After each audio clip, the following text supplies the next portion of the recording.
Hey everyone, and welcome to Comics from the Multiverse. I give that extra bit of pizzazz because it's the first time I've said that in a while. This is episode 201 of the show. We are back after about 5 weeks off because there was no DC Comics. This is a DC Comics podcast, and I'm joined today by Matt. Hey, what's up? Connor's here too. Yep, still going. And I'm Peter, of course. This is our DC Comics podcast. We talk about new DC Comics every week. Obviously, we're still in a bit of a weird transitionary period because they've not just hit us with the usual amount of books this week, but we do have books back for the first week, new books to talk about. Today we're going to talk about The Flash, 753, Hawkman, 23, Batman, The Outsiders, number 12, Joker, Harley, Criminal Sanity, number 4. That's it. That's all the new books. But we're going to talk about those four. We're going to have a quick chat about the digital first books as well, since we've all been reading at least a couple of those.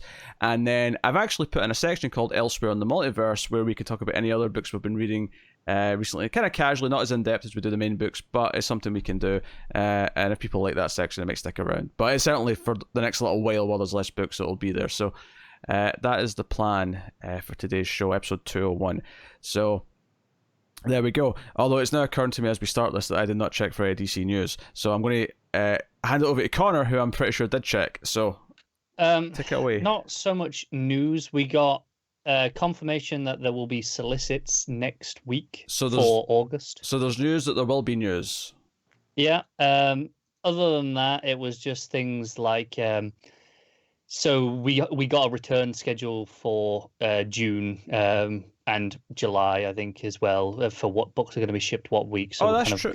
Yeah, that's true, hon. I actually do. I noted all this down, actually, for our schedule, what's coming. So I can actually do a quick little, here's what's coming in June. Okay. Batch here.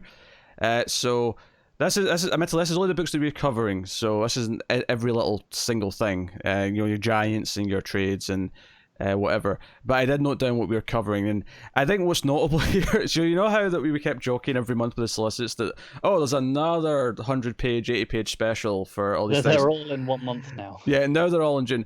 The good news is that all of those weeks are actually kind of light-ish. Still, I mean, not as late as this week, admittedly, but compared to what weeks were before, they're not super huge. So it's kind of worked out in a weird way that they're coming out when things are still a little bit quiet. But we also have to start a Death Metal is the big thing. Death Metal is starting in June. And that's, fortunately on a week that doesn't have one of those big giants. So they've kind of evenly spaced things out for the most part. Week 5 is a little bit quieter. Back to sort of this size a week. But so I'll just tell you what's coming out for far as we're covering in June at the time of recording. Because, I mean, this could change again. Things are constantly in flux right now. But the plan is on... this will be the 2nd of June, because it's on the Tuesdays, even though I've got the Wednesdays written down here, just because I already had those in place. We got Catwoman 8th Anniversary Special. We got Event Leviathan Checkmate Issue 1, Action Comics 1022, Batman Superman 9, Far Sector number 6, Shazam number 12. We have that Birds of Prey one-shot finally coming out from Azzarello and so-and-so. And Justice League Dark 22, or that first week of June. The second week of June, we got the Joker 80th Anniversary Spectacular, with Batman 92, Batman Secret Files 3, The Flash 755, Justice League 46, Legion of Superheroes number 6, and Lois Lane number 11. So that's that week. And then the third week, we take a week off from the Spectaculars, and we have Dark Knight's Death Metal number 1, Strange Avengers number 2, Superman 22. Matt's excited by Death Metal. Batman The Outsiders number 3, The Flash Annual number 3, randomly is kind of thrown in there. Green Lantern Season 2 Issue 4, if Connor's caught up. I don't know if he is. He wasn't for this week. But I'm still waiting to get my last issue from my store, which is not received their delivery yet. So they're getting them this week though, I think, right? They are, but yeah. I don't know how often I'm going to have them, because they're going to mail order them. So I don't know how often I'm going to get that done with the amount. Metal Men number 7's out that week. We didn't talk about the last issue, so we'll see if we're still doing that when that week comes, but it is coming out that week. Young Justice 15 and Hawkman 24. Then the fourth week of June, we got the Green Lantern 80th Anniversary Spectacular, Batman 93, Aquaman 60, Batman the Smile Killer number 1, The Flash 756, Justice League 47, The Lolo Woods issue 6, Plunge issue 4, and Suicide Squad number 6, along with Justice League Dark 23 and Jimmy Olsen 11. So week 4 is the only week that I would say is actually kind of a bigger week. It's the only one that's actually... Yeah, sorry. I was scanning for other news to remind myself of things that... and there were a couple of things, but one just stood out to me that I hadn't seen. And let me do the 5th week here before you jump at something else. Sorry, this is just really, really exciting news. So the 5th week is a smaller week. It's DC's Dead Planet #1, which is cool. Excited for that. Event Leviathan Checkmate issue 2. So we're actually getting Checkmate issue 1 and 2 both in June, which makes sense that it's going to get up a few days. Justice League 48 is actually the 3rd issue of Justice League in June. Again, I'm not going to hold it against them because obviously they've built up some issues, having taken a month or so off. So it makes sense. And then Lois Lane 12. So the final issue of Lois Lane is out that same month as well. So there's a few things that are appearing twice that don't usually appear twice. And in one case, something that's appearing 3 times that wouldn't normally be there 3 times. But it's a 5-week month, and we've got some catching up to do. So I guess they're not interested in letting things like draw out too long. They want to get back into the spin of things, but it looks a bit in June. So that is the schedule for June. So it's a pretty meaty month overall. Some of the weeks still feel a little bit quiet compared to what it was before, but not by much. So anyway, what's this news you found? So this came from one of the creator involved did an Instagram live video, which has apparently now been deleted. But this I love how he's phrased that as a creator involved. He's withholding the name of the creator for now. Yes. Bit of showmanship here, all right. It's the writer that has done this. So let's narrow it down a touch. Lobdell. Yeah. Yes. It's Lobdell. Yes. I'm a genius. He is finishing his run on Red Hood Outlaw with issue 50. Oh no! The book is ending. Oh, what's David going to make you read now? I don't know, but not this. Actually, did you get caught up? Are you like on the newest issue now with David's? No, we're only off for like 1 month. Okay, true. I was You're like 3 or 4 behind. You're one closer. Okay. I'm 1 closer, yeah. But every time they put out an annual, I go 1. I slip. Now you're almost caught up. Like you have an endpoint. Yeah. This speculated that there's going to be a relaunch of the book in some form because that'll coincide roughly with Batman 100.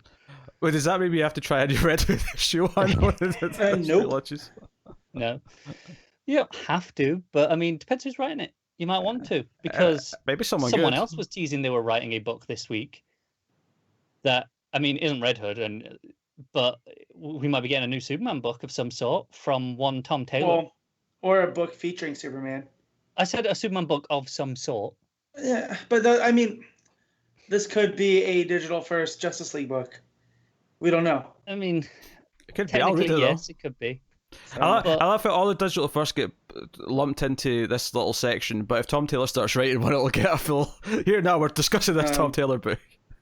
Yeah, no. If anything, this delay of books has made me realize that I don't like the grind and homework feel.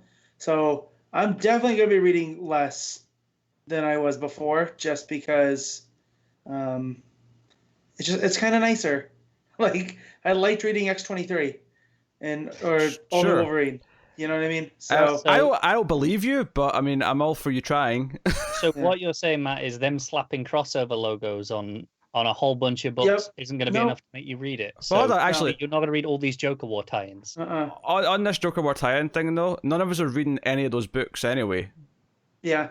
No, we're not. So it doesn't actually affect anything. I'm trying to remember. I haven't got the full list in front of me. I think it was Catwoman, Detective Comics, Nightwing. Nightwing, Batgirl. So Batgirl was the only one we were reading, but we all just dropped that before the break anyway. So it doesn't affect anything for us.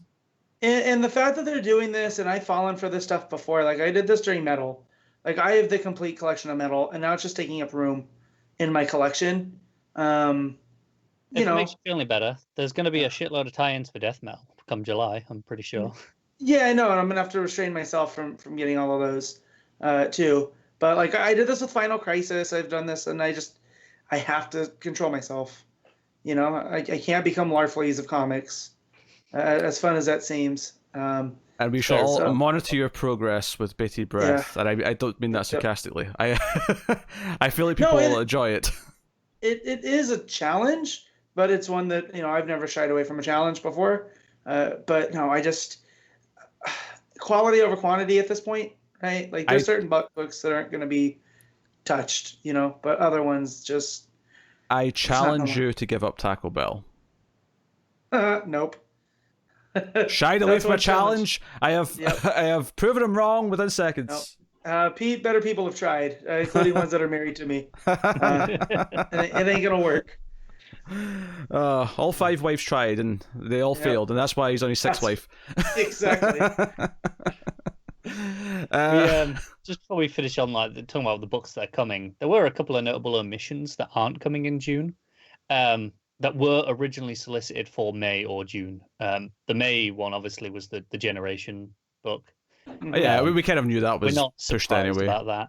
The one that's a little not surprising, but more unusual, I suppose, was Batman 3 Jokers, which was finally solicited for June. Yeah, I mean, it's one of those things where obviously we're getting books in May, which, like, so it's kind of a weird schedule anyway, and that some books they chose to hold back till June, like Batman, for example. I mean, that could have come out in May. There's no reason why it didn't, except for the fact that they wanted to ease themselves into it. So we kind of have this weird sort of transition period here where some books are slightly ahead of where they were.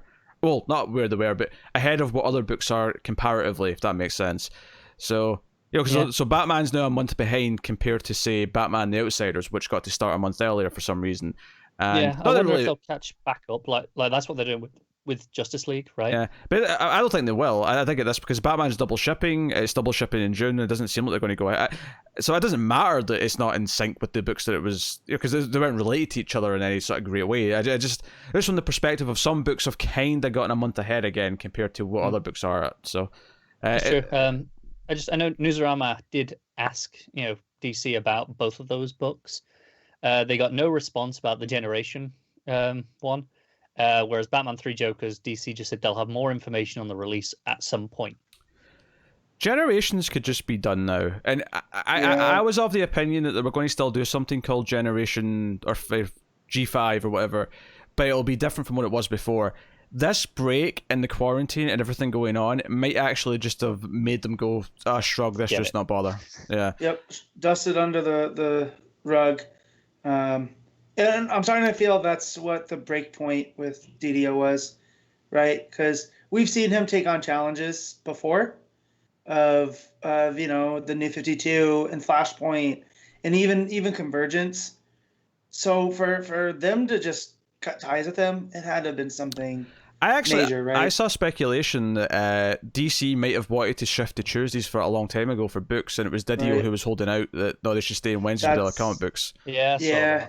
That was the other one too, but I feel like they're intrinsically tied together at this point, right? Whatever the reasons. But yeah, it's kind of this perfect storm of everything happening at once, wasn't it? Yeah. Well, and again, this would have been the time to do something, right? Like that, like the Generations, like capitalize on that. And now, I guess that's out the window. Whatever their plans were, they didn't even get a free comic book day issue to try any of that out on. I mean, I was excited for some elements of it, so it's a shame that I don't have that to look forward to now. But I mean, you know what? Do something else. Do your, I don't know, Darkest Crisis or whatever they're going to do next. Well, we'll see what happens at the end of Metal now, I guess. See where they go from there. I'm still looking forward to something refreshing the lineup a lot.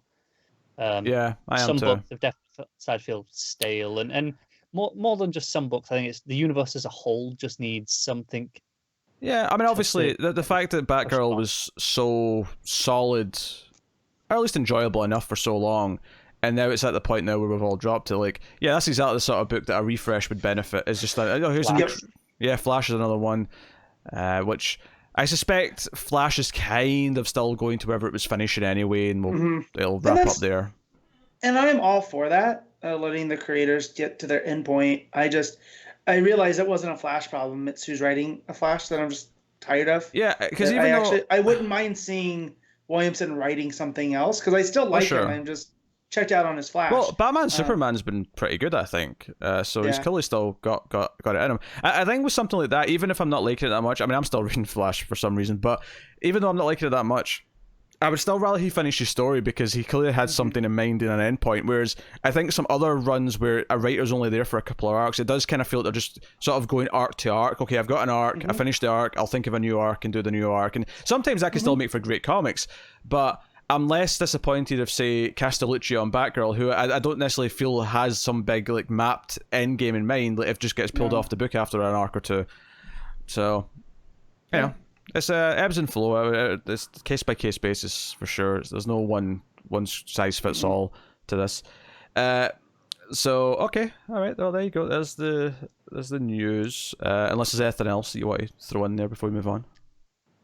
Not unless you wanted to touch on some of the competition's handling of distributing comics going forward. Oh yeah, about how what Lunar, who's one of the two publishers who are doing DC right now, have been approached by or are having conversations with a bunch of smaller publishers, notably not Marvel. They're the ones that have not done this. Because this is the thing: if Marvel go to Tuesday as well, then everyone has to. If DC and Marvel are both doing Tuesday, then every other publisher has to do it. Yeah.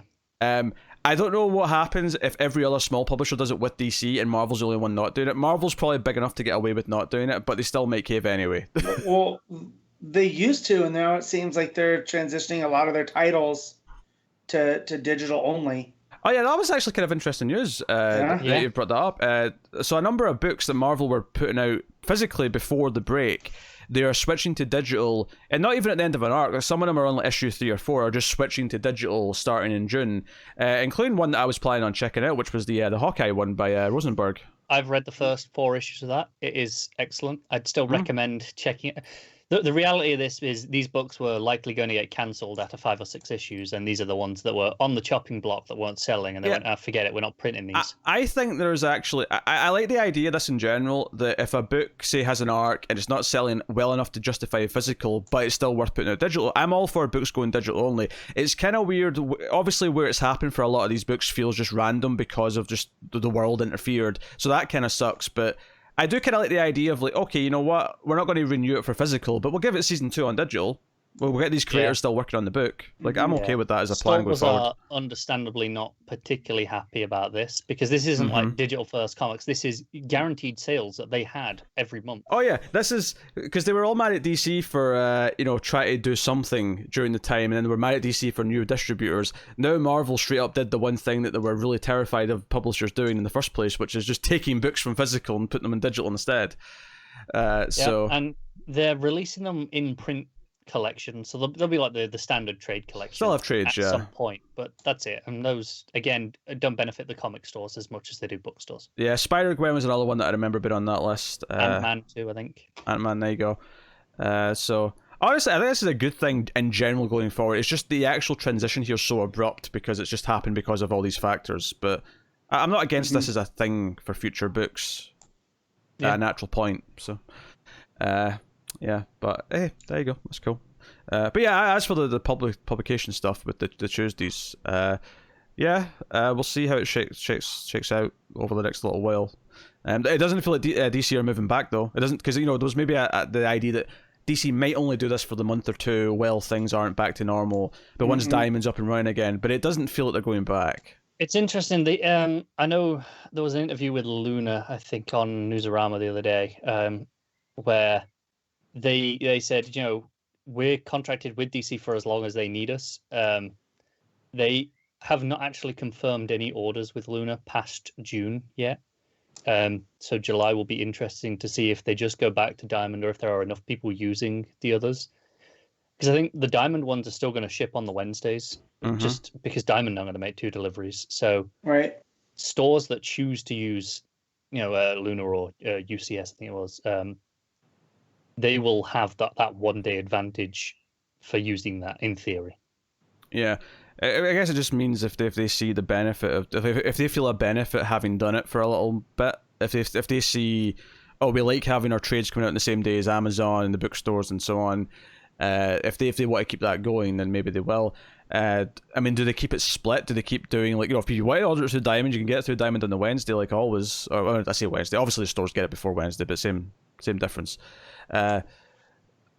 Then I don't know. We'll see. We'll see if they keep doing that. Maybe they'll continue to offer it through both, or maybe because I guess now that some occasions have arisen where they needed an alternative, there is some intelligence in keeping that door open, so it's easy to shift back and forth. Yeah, I know.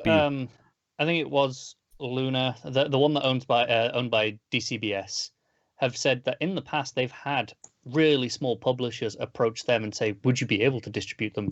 Like this, and they've had to say no because they didn't have the infrastructure in place. But they said, well, now it's here. We can accommodate those orders in the future. Yeah, because they were saying, and in that article, the article's about them taking on new publishers on top of DC. They were saying that they can't just do it like over the next couple of weeks because they have to sort of like get used to this and like build up their chain and account for more orders. But the idea that they're kind of going in that direction means that if the option is there and these other places want to use them, then it could become a big deal. It could completely break Diamond's monopoly, which might be a good thing. Depends entirely on which store you ask. Yeah. But it may be a good thing overall. I mean, competition isn't necessarily a bad thing. Well, no, that's what the system's supposed to be based on in theory. It's not the monopoly, it's the choice. And a lot of people I follow on Twitter were saying, like, why did we ever think ordering stuff 3 months out was the best way to do stuff? And why did we do it for so long? Oh, that was, always terrible. Right, like back before everyone was hooked with the internet, it's more understandable. But once you start having the internet, having to put your orders 3 months in ahead for something that might not, because as we know, comic fans are pretty fickle, right? Yeah. Like they go back and forth, and it just always seemed to be not in the shop's better interest. It's interesting that it's never actually 3 months in advance, because while that's when it's available to order from, your final order cutoff is usually about 3 or 4 weeks in advance. And the shops can order them right up till that date. That's true. The problem is, though, is that regardless of the time that we're talking about here, so just to give a sort of brief recap of how the comic ordering system works for people who are unaware, because this maybe you've not been listening for that long, you've only been reading comics recently, or you read digitally, you don't know this stuff. Basically, those sales figures we get from Diamond. Oh, by the way, we've got March sales figures to do. I just remembered. Thanks for that. The look of disdain in Connor's face. But no, so the way this works is that the sales numbers that count are the stuff that's put into order for Diamond in advance. So like you said, the final cut-off's like maybe 3 or 4 weeks before the date the books come out, but the solicits are like 3 months in advance. So there's like a month and a half, 2 month window for where the comic shops can order the books for that batch of solicits, right? For that week that's coming out in advance. But you can like affect the sales once the book's already out and on the shelf. By that point, all the orders for the books have already been in. The only thing that affects the comic book sales, the figures that affect whether or not they see the book as successful to order more or for whatever, is in that pre-order phase. So if you want a book to survive, if you want to show your support to a book that you want to keep coming out and not be cancelled, you have to pre-order it with your shop, which is insane. No other industry relies on pre-orders in that way. Even games, which are notorious for pre-orders, they do it because they want to try and take your money out in early, but it's not to justify the game's existence. The problem is, and I'm actually kind of going to defend the system a little bit here, at least in the sense of having that 3 to 4 weeks is... Corporate Connor, here we go. No, but like it takes time to... Okay, well, we need to print this many copies and then we need to ship them and the distribution. That takes weeks to actually go through all the process of the here's chain. The thing. That is not a concern of the person buying a product. If their system relies on this much, then they need to change their system. Because I mean, in the past, I've heard like, "Oh, you bought the trade, and that's good, but it's not as helpful as pre-ordering the single issues." Look, you give me a valid way to buy your product. If that purchase does not account for success in your thing, then you're analyzing your data incorrectly. You're not accounting for it. I'm not defending that part of it. I'm saying, right, you want to buy a book right now, and what's your solution for the system without you want to buy a book the day it comes out and you want it to count? How does your shop know how many that it needs to order? And if they don't know how many if they know how many they need to order, how do they know how many to print? How does any store ever, any retail store of any product know how many items to order for anything? Right, but that's all well and good 10, 15 issues into a book, but on that first issue of a new product. Oh, that's why traditionally issue 2s are valued more in the resale market and the collector's market, because shops order less of them. Yeah. And that's still going to happen. But at the same point, with just how it was operating, I'm just hearing from different stores, like people that run those sides. It's always like my shop's always had issues with Diamond getting their issues. There's been times where I haven't gotten a book right away, even though I did pre-order it, because Diamond shorted it. Oh yeah. You know what I mean? So problem entirely. Right, but this goes back. So you know, like I still have never gotten Hell Arisen 3. I have 1, 2, and 4. You're waiting for But it. because of stupid Punchline, right, showing up and the shops not knowing this, because DC didn't really, try to make a big deal out of it, because it shouldn't have been made a big deal out of. But the speculators are going to speculate. I mean, I guess the problem here is that comic books are such a narrow profit margin and such a small overall industry that the shops can't afford to eat losses on books that don't sell well. I was gonna say, I don't know one shop out here, at least the shops that I've gone to, that only made their rent basically by selling comics. Every other one of them has something else going for it, whether it's games or collectibles or something. It's never just comics. Yeah. So anytime I hear that a shop that is just comics, it blows my mind. That's my shop. Yeah. Yeah. See, that blows my mind. That's why they're all in such dire straits right now, because obviously there's no books, they can't sell stuff, they can't open, blah blah blah. Right. I mean, the only obvious solution that I maybe have to this is that the first set number of issues of any series have to be returnable so that the shops can take risks on them. But obviously the publishers, that's down to publishers' discretion. Them deciding to do that is obviously a big deal. I mean, I don't have a solution necessarily, but all I'll say is that it should not be on the end user to worry about how the system works for when they're making a purchase. This should not be something they have to think about in any way, shape, or form. The idea that we have to sit and justify it because of this, this, and this. Ultimately, you should be able to go into the store on the day that a book comes out, have the option of buying a book within reason. Obviously, things will sell out because there's just something's just popular enough, it'll sell out. But that happens with any product, right? But you should be able to go into the store, and that purchase should matter in sort of a tribute to the success of said thing. If it's not working like that, then they have to reanalyze how the system works. And unfortunately, for so long, no one's willing to do that. And I'm not saying I have the answer or the solution for it, but they've not tried anything. Like, when was the last time Diamond tried something to change this, if ever? No. So, I'm not sure. Like, up until 2-3 weeks ago, I didn't have an opinion on Diamond. I just knew that they would upset my store from time to time because they got shorted books that people were waiting for, and they didn't want them to go to a different store, to go, because not everybody's as loyal as I am, right? I'll wait. Like, I'm still waiting for that Hell Arisen 3, but again, that's just shop loyalty and whatnot, and I don't want my store to go anywhere. That's why I'm still, they got word that they can start reopening curbside, so it means I'm going to be able to go there for the first time in like 7 weeks. So I'm very excited about that. Yeah, big day. You could make a day of it. Yeah, you're ahead of me on that one. Have a nice drink, Well, and it helps that it's because the way that Nevada has handled all of this, and also we have a very low population. Like, technically, we should not be a state, if you know the history and whatnot. But smaller populations are much more manageable.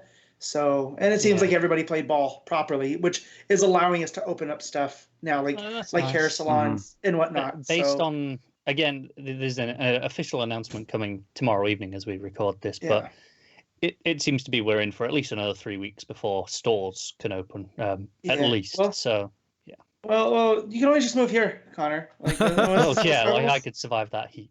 You'll get used to it. Have you seen me? It looks like he's melting right now because of the way the sunlight's hitting him. Honestly, it's like 21 degrees here right now, and it's boiling. I was gonna say, just like Lawrence of Arabia, you'll be fine. he was an Englishman that went to the desert, so.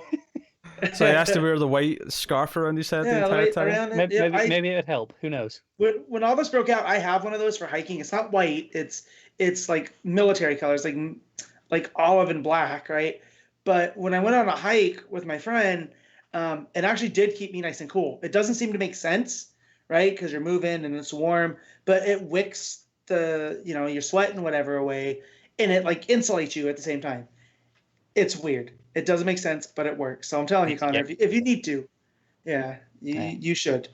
Yeah, I'm gonna move all the way out there just for some comics 3 weeks early. Hey man, anyway, we get to hang out. It'd be fun.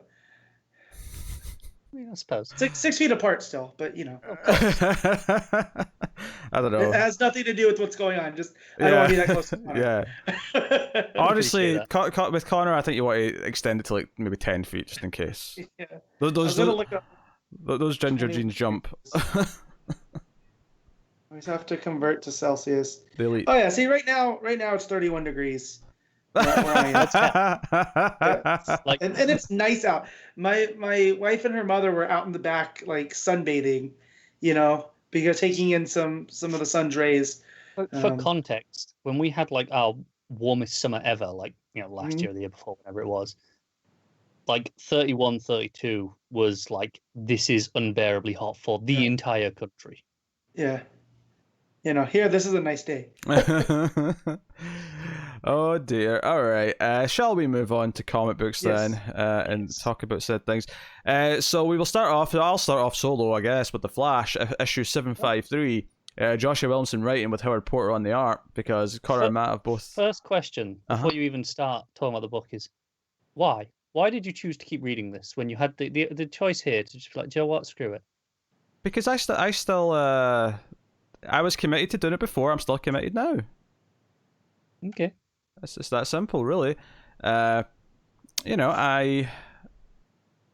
have to do it. Hold on, I'm on the wrong book here. That's gone kablooey already. The other Flash, huh? No. I was almost going to read one of the books that David made me read, but I decided to take a week off this week. So I almost read Doomed issue 1, but I decided to leave it a week. I thought, you know what? No, I don't want to do it. Not today. So yeah, Flash is. So I'd forgotten kind of where this left off. It took me a second to realise that we ended with Barry realising he wanted to get Earbirth on to help stop Paradox. Mm-hmm. Which meant he was probably going to have to run back to the night his mother was killed, and I sort of groaned because TV show thing did that like 10 times. So it starts off with Thawne kind of just describing all the different ways he's died, and there's ones that we've seen recently, ones that there's further back in comics. Notably, it's happened like 4 times since the start of Rebirth. Which is pretty funny. We've got Flashpoint Batman stabbing him, which I think happened in the Button. We have him being erased with a timeline with Wally reaching out to him, which I think was during Rebirth, or was Rebirth? Maybe that one wasn't since Rebirth.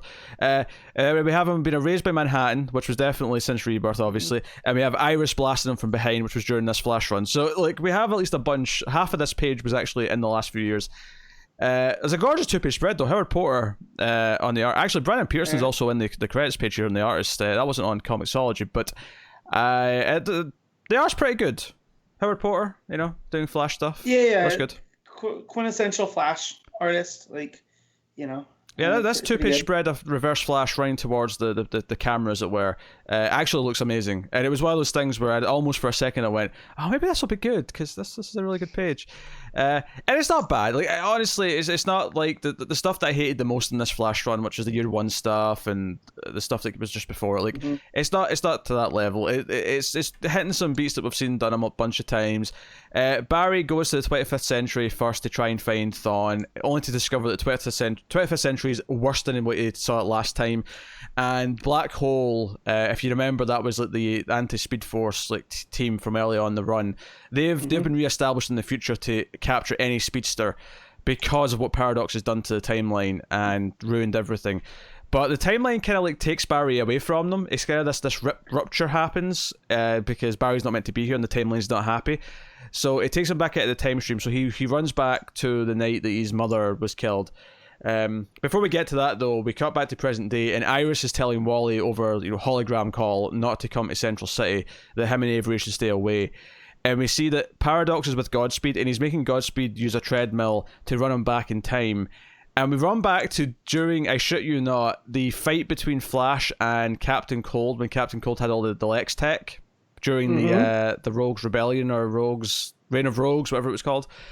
And basically, Paradox intervenes and kills Cold, and then Barry, and then he starts feeding off the power because he's created a paradox because this didn't happen originally. And he's like, okay, we have to keep going back in time to create more paradoxes.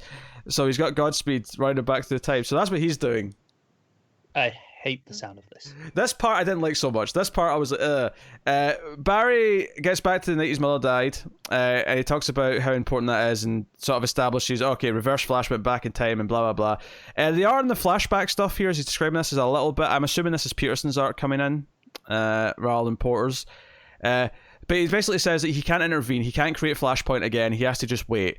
So I will say there is a decent page here where it's a 9-panel grid where he's just sort of standing outside the house and he hears the scream and sees like the red lightning from the window and just doesn't do anything. And there's like a close-up of his fists at one point, just sort of clenching because he's having to hold back.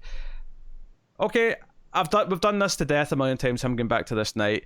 The execution of this page on its own, though, taken on its own value, is fine. Like, I think it's relatively effective the way it presents him waiting. Thorne comes outside, though, and sort of sees him and starts fighting with him. He's like, I've ruined your life, but you probably already know that, don't you? And they're fighting. And eventually Barry's trying to explain, like, Paradox has screwed everything up. I actually need your help. And then I'm going to put you back where you belong, somewhere, locked up forever. And the final page is Barry's got him by the neck, and Thorne's just smelling at him saying, wait, we have to team up side by side to save the multiverse, just as it should have always been. So what say you, a truce? And that's the last page. That's the cliffhanger going forward. So it's funny because on the one hand, I think you could complain that this issue doesn't advance things that much based on what we knew Barry was going to try and do last issue. But at the same time, it's almost to a benefit to a lot of the issue that it doesn't try to shoehorn in too many concepts. It just kind of keeps it relatively simple and has him going to do what he was set to do. By far the worst part is the Paradox and Godspeed bit. Partly because it was reminding me of an arc that I didn't like that much, but also because it was doing more shenanigans that felt like it was just breaking all the time travel rules again. Because I feel like the time travel rules in Flash have went all over the place. I will say the art in this last page, Barry's pelvis seems unusually tall, I'll say. What a sentence. I will say that. Some body proportions feel a little bit... It's not the worst proportions I've ever seen, but it definitely feels a little bit in the weird side. So, definitely more scratchy here at the end. Again, this may be Peterson rather than Porter. But it's not the worst issue we've had a recent Flash by any means. There's definitely moments in there I still kind of like, but there's a lot of stuff that, in the overall direction of what it's doing, I'm not super into still. But in a weird way, I'm just happy to have comics back, so I'll be generous and give it a 6.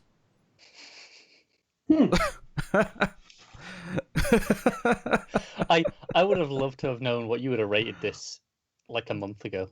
Probably like a 5. I got a petty bump, got a petty point. Pity point. A petty point. I did not give any of my issues a pity point. That's because you have no heart and no soul and no compassion or all the books that I read were good enough that they didn't need them. Hey, I read some other books too that I rated, but it's not like I give everything a pity point.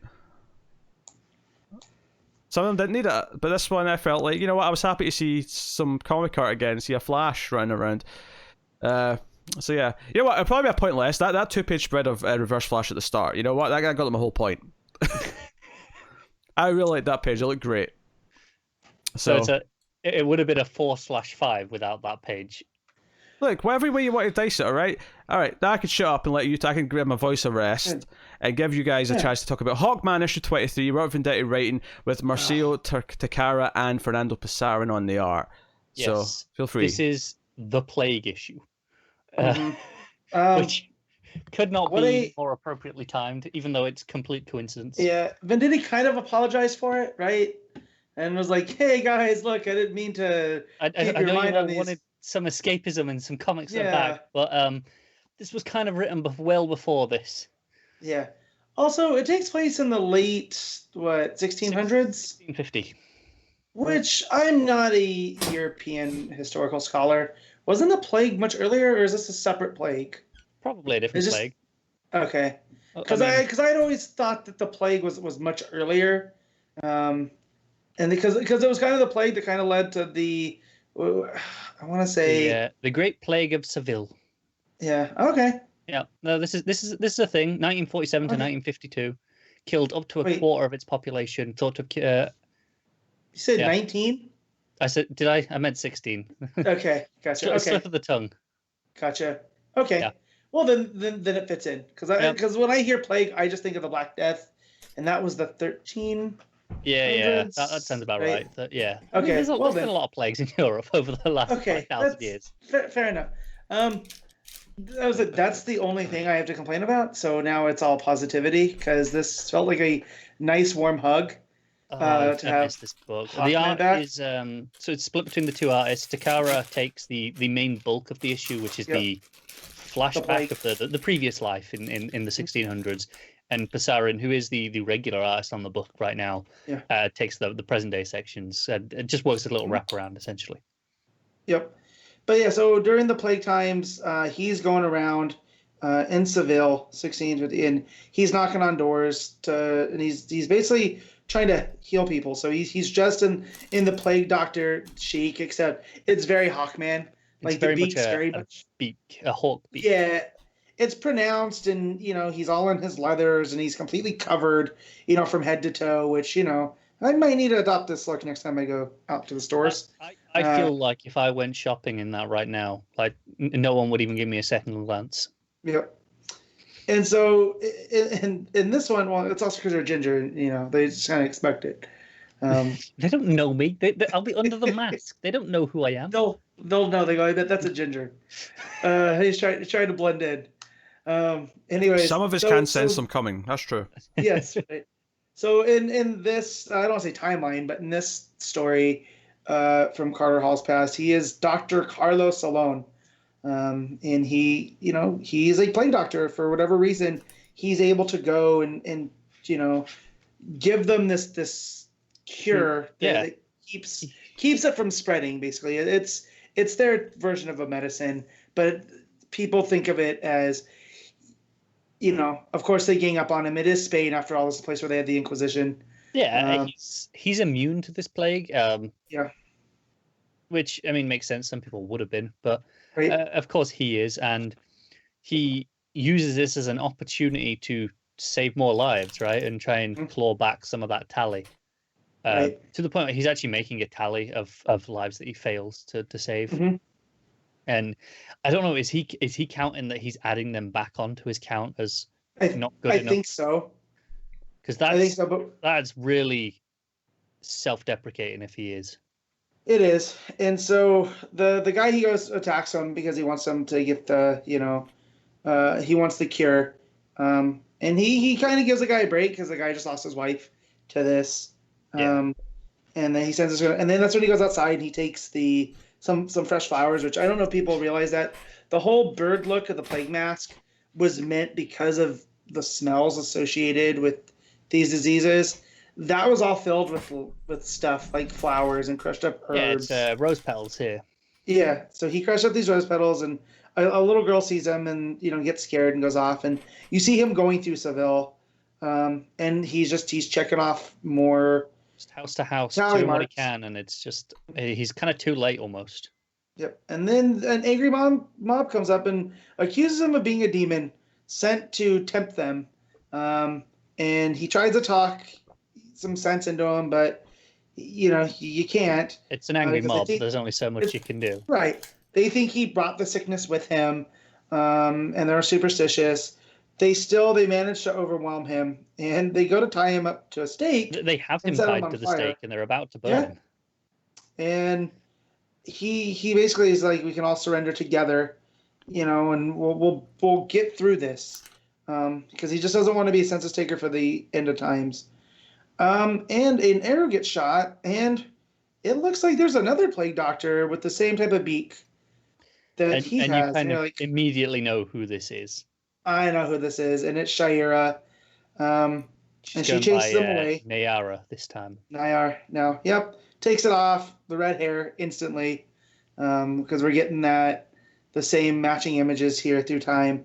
And they go off together to basically run up the tally the other way. They go off to Madrid and see who else they can help on the way.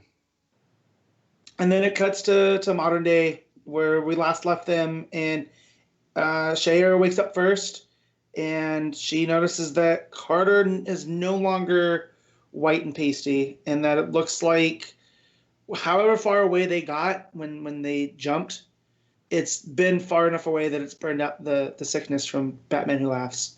Yeah, he's finally back to normal. Yep. And he wakes up and they kiss. And it looks like Hawkman and Hawkwoman are now the item, and it's no longer Hawk Girl. Which I think, just for simplicity's sake, is a smart move. Let Hawk Girl do her own thing, and she doesn't have to be tied to Shayera anymore. Because going back and reading the John stuff, I always thought that was a little bit too... It was... If Carter creepy. Came back, yeah. If Carter came back, why is he going after his grandniece? Yeah. Basically, right? So, and it's like, I get it. It's this whole reach. It's her again, but no. Here, now we have Shayera, and she's of the Hawk, Hawk world, and Thanagar, and all of that. Yeah, and Kendra can just be tangentially related. Right, and that's fine by me. Like, even the way that they brought her back here with Snyder during Metal, and she was part of that task force, and they were looking for Carter. I almost like that more, that she's playing up the... she's a legacy. She's not part of the same as they are. She can kind of be their Nightwing or Batgirl or the next generation that way. Yeah, that works nicely, actually. And we can have these too. So, but they look up, and where they are, it looks like some temple, but it looks like it was, and there's people all over it, but it also looks like around the same era of when they were the Deathbringers, or when he was the Deathbringer. So yeah. This is a great issue and exciting little cliffhanger at the end. This is a nice, it's a really smart issue to come back to, actually, in the sense that this is one of those bridge between the arcs issues, which, like, we had the one in the diary before, and with the war, and this is another one of those. It's just, hey, here's a story of a past life, and the way that we can use those to have guest artists for an issue here or there, and give Pasarin a break. I mean, he had maybe 3 or 4 pages in. I think there's like 4 pages in this book, so it's fine. Enough that he can do that and still get working on the next issue. We can have these little adventures to reset the palette in between each arc. It's really smart. And now that, we're back now, Infection's gone, we're back to just Hawkman, and Hawkwoman now. It's becoming a bit of a team up, which I'm all for. And we can get started on the next adventure next time. Yeah, just this whole team too of... He's assembling a supporting cast with Shayera, with Adam Strange in this last arc, and it just feels like we're hitting. Venditti's hitting his stride at this point. Like, everything's just working out. So yeah, what's your rating, Connor? I'm giving it 8.5. It's a great issue. Oh man, me too. I thought I was gonna have to adjust maybe, but no, it is. That's weird. I don't like when we line up, but I'm gonna leave it because I love this book that much. It's great. Yeah. All right. Okay. We'll move on then. We'll move on to Batman and the Outsiders, issue 12. Bryan Hill writing with Dexter Suayan the art. And oh boy, Dexter Suayan's art was a sight for sore eyes after a month or so without comics. So good. That said, as we just discussed with Hawkman, that was a nice time to come into this book because there's been a delay. This one I had to rejog my memory of stuff that had gone on. And it was kind of an uneven read, but I don't blame the creative team. This was just the next issue that was supposed to come out. If it was coming out monthly, I don't think it would have been a problem. Sure. But, yeah. I feel like I didn't have too many problems with the story and sort of keeping up with where it was, but so basically, so Ra's al Ghul has his Technodrome, and this is Batman gearing up the troops to go and deal with this. And he introduces Sophia in her outfit. She's not got a proper name yet for doing superhero work, but she's taking ideas, as she puts it. But we have them all. We have a bunch of pairs of characters having kind of like heart-to-hearts, essentially, before they go on this trip to try and take on Raz. With the odd pep talk from Batman thrown in. Batman and Jefferson have a talk outside by his parents' gravestones. And Jefferson is basically saying, hey, after this, like, you have to let the kids go their own way. They can't just be a part of this. And Batman says, yeah, you're right, they should have their own path. You can teach them that. You're a teacher. So it really does feel like it's setting up the idea that Batman's going to step away a little bit and let Jefferson run the team. So that's cool. It makes sense. It's really good. You got Shiva and Cassandra having a kind of sparring session, and Shiva trying to convince Cass to come with her, that Batman will never let her be, her full potential. She'll never be Batgirl. That stung. Thanks for that I help. immediately thought of you. Yeah. I know, Pete's gonna take that one personally. Mm-hmm. And no, I like that, and I like how she says you're not an orphan. Yep. But I still like that. I still like that's her identity because she doesn't want to be like her parents, right? And despite her parents being there, she's so disconnected from them. That's why she relates to Bruce so much, right? So I like that, but I like that Shiva fights against that. Like she's taking that as a slight now. Like no, I'm right here. I'm not dead. Like you're calling yourself orphan is upsetting to me, but Cass doesn't care. But yeah, no, I thought that was a real nice section. I like Shiva. I think she's a nice. I don't want to say she's not an anti-hero. What's the villain version of an anti-hero? Where they're a villain that does good things sometimes? Anti-villain? Right? Yeah. Anti-hero is what I've heard used. Yeah. No, I know, but I wouldn't put her at that because to me, an anti-hero is like a good guy that does bad things. You know, like Punisher is an anti-hero, right? Like, but I guess I don't know. But I would put Shiva on that. It's kind of like something like bi-monthly, Matt, which can mean twice a month or every other month. Mm-hmm. I think anti-hero can be a character like Punisher or a character like Shiva. Right. I mean both. But I like her in that little groove where she's not always a bad guy. Like I like when Shiva shows up, I can not know what her motivations are until later, you know. But here I think Hill's using her very well. Like for whatever reason, if she were to join the Outsiders, I would accept it. Sure. At this point, as almost trying to get revenge on Ross for what he's done with her. So yeah, and I really like the scene after that with Jefferson again, but this time with Katana. And Katana's kind of calling him out that, hey, you've got feelings for me. I see the way you look at me. And Jefferson, plays kind of the mature card and says, I don't really want to talk about this, and I don't want to pursue it. Like, just leave this be. And she's like, I know I carry my dead husband around with me on a sword, but he is dead, and like I might be open to this idea. And she calls him, be brave, have courage to actually talk to me about this. And he says, no, I am not a coward, and that's, I'm proving that by walking away. So I think it's a really interesting dynamic in like how Jefferson, like, whether or not he reviews any potential relationships like this, or if it's just like it definitely feels different to me than like when a lot of the younger characters sort of have feelings for each other and they do the romance stuff. This feels kind of different to me because this is like a 40-something-year-old dude and a woman who's maybe not quite as old as that, but go closer to that than the kids. No, but there is trauma there at him too right now. Like one of his close friends died because of him and whatnot. So it isn't the time to talk about it, despite I guess Katana wanting to. I guess what I'm saying is that I like how it feels like it is of a different caliber of characters talking about a relationship versus people falling for each other and suddenly being swept away by it. Right, there's subtlety here with their relationship, like so, and then I like that because there was that issue back in November. I think it was it the annual of those two going off on an adventure together. Yeah, maybe Daniel. Yeah, that sounds right. And I like that a lot. I like the pairing of Black Lightning and Katana. So if he's going to continue to play with that, and it's not even a will they, won't they, but like they have this dynamic, I'm here for it. Yeah. So that kind of sets up. So they go to the desert. They're on pursuit. The whole team's together. They're going to this I'll call it the Technodrome. I love this little interaction with Duke and Cass as they're going into the ship, where they're basically saying they're going to support each other. Like she's going to help him like sort of hone his powers. He's going to help her with Shiva, and Cass just kind of makes one of those observations. Because sometimes Cass will just say things because she doesn't have the same inhibitors that other people do. She says, "You think my mother is hot." And Duke says, everyone thinks your mother is hot. So and Shiva with a smirk on her face overhearing this is kind of amusing. Yeah, but they go in and we find out, they find the other allies of Raz. So they find Caliber and Ishmael either dead or close to death. And he's left like a hologram message, your help me Obi-Wan style of thing. Yes, I mean a Star Wars reference, don't lose your shit. So Raz says this is an ancient alien like ship. This is something that was found. This race came to like dominate Earth, but they crashed and died. So he's going to use their tech to destroy stuff. And it's funny that I made a Star Wars reference actually, because this next part is actually a little Star Warsy in that Raz kills a village that is close to Shiva, where Shiva grew up. And just annihilates it with his little orb that he's got in his hand. It's this tech that just lets him. It's like a doomsday device essentially. He can just attack the entire towns, cities, villages, whatever.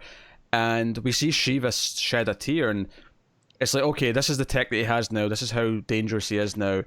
And Jefferson's the one. Batman gets angry and punches the wall, and Jefferson's the one who says, no, we have to accept this defeat and come back to win next time. So we see Shiva get emotional. We see Jefferson play the teacher, be the mature one. I really like that. And the last page is just Raz laughing maniacally because he's winning. He's Raz. all powerful, yeah.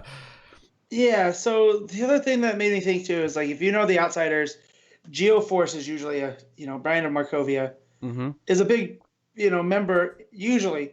And the tech that Raz uses to destroy that village seems very Geoforcey. So I'm wondering if this is going to lead to, like, that species that came, or that race that came on that ship, if they didn't wind up somewhere else, and that's how they're going to introduce Bryan and even Tara, because I don't remember if Tara's still continuity when it comes to the early Teen Titans. Oh god, I don't think so. Yeah, I feel like they've referenced the Judas contract, but I mean, maybe Tara's just not related to Markovia anymore. I wonder if we'll get a reveal where, like, Raz has got, like, Geoforce like in a lab somewhere hooked up, and he's, like, taking his DNA and manipulating it to create his tech or something. I don't know. Well, and I know Bendis is using Markovia for Checkmate. Yeah. Right, because they became a sovereign nation, so they're through Markovia. So yeah, I don't know, but it seemed very Geoforcey and Terra, the way that this village got taken out. So that was worth noting. Yeah, obviously the book looks great. Size, everything, all the characters look fantastic. Every page was a joy to look at. Deep blacks, good colors as well. No, excellent stuff. What do you give it, Matt? I'm going to give this one a 7.5. And that's mainly for me just getting lost in the story a little bit, just because it had been so long. And it took me a minute to read, just because I was trying to remember what had happened before. But it's still a pretty solid issue. Yeah, okay. I will give it... Yeah, I'll give it the 8. I think I really like all the character beats. I mean, the ending's cool, and all the stuff in the ship with them sort of get in there that's kind of tense. So that stuff's good, but I think I love all of the one-on-ones beforehand, kind of building them, psyching themselves all up, because that's the real team building stuff. That's the stuff that's going to really linger as we have the team kind of form going forward and they feel like a unit. So I'm into that. So 8 out of 10 for me. So that is Batman and the Outsiders, which will take us on to Joker Harley Criminal Sanity number 4. Cami Garcia writing with Jason Badower and Mico Suayan on the art. So, yeah. The art is definitely different. It has a completely different feel to it now. The color art, you mean? Yes, the color art. Not that that's a bad thing. It's just it's not as jarring now. Now it seems like it's just the art that's colored.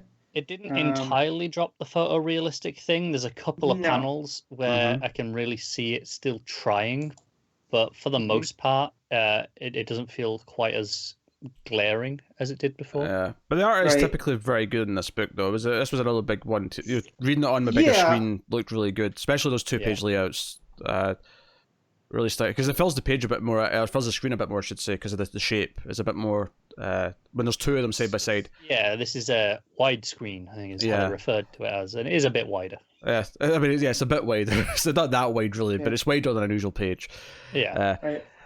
So we have the Joker committing more crimes, more murders. There's actually a great setup at the start in the first page, because I remembered this being early on the issue. I didn't remember where it was until now. I've looked back. It's on the very first page of Harley walking through the street during Christmas time. There's like a marionette in the window with the pose, the sugar plum kind of fairy thing, because obviously that's going to be the big kill scene that he leaves later on in the issue. So I remembered it being there. I didn't remember it was the first page, so that's a nice touch. I like that it's there. So teasing things out. And then the second page is, him carrying a body, presumably, and then just a rat in the foreground, which again is another big thing for later. Yeah. So they let Harley talk to like Firefly. I'm like, I'm not sure why they're letting her talk to a criminal. This is. I mean, she's a psychologist, so they're gonna find out. But I do like what she does, where she entices them with, because she knows he's a pyromaniac. Yeah. And she uses up another, like, a famous pyromania case to basically break his attention because he's so focused on the fire to tell her what. What was really cool about this, what was really nice in the setup here, is that when she goes in the room, he cracks a little joke where he says, "Oh, hey, I didn't realize they started offering conjugal visits." Talking about how this attractive young woman's walked in the room. This is weird, but I like the idea that he cracks a joke about sort of finding her attractive and sort of giving that personality type across, that misogynist kind of idea, but. It's actually not her that he's attracted to. Once she starts playing with the lighter, it's the lighter that's making him go, oh. Like that's what gets him going. Yeah. So I like that little setup there. That he's trying to pretend to be more of a normal, like, pervert, basically. But then, of course, as soon as she starts flipping the lighter around, he's like... I love all the close-ups of her just kind of spinning the lighter around, flipping the lid open, Yeah. Really good stuff. Yeah. But he doesn't give her a name, but he gives her enough of a description of this guy who sold the things to the person. I will admit some of the details, because it had been because there was delays as well for this book anyway, so it had been a while since we'd read issue 3. So remembering some of the details of what she was looking for here was a little bit tough. But I hope it means that there'll be less delays for at least the next few issues. Though. That makes sense. Well, we have that special issue that teases at the end of this one. That's the Secret Files, the case book. Case Files, yeah. So that'll be an interesting read.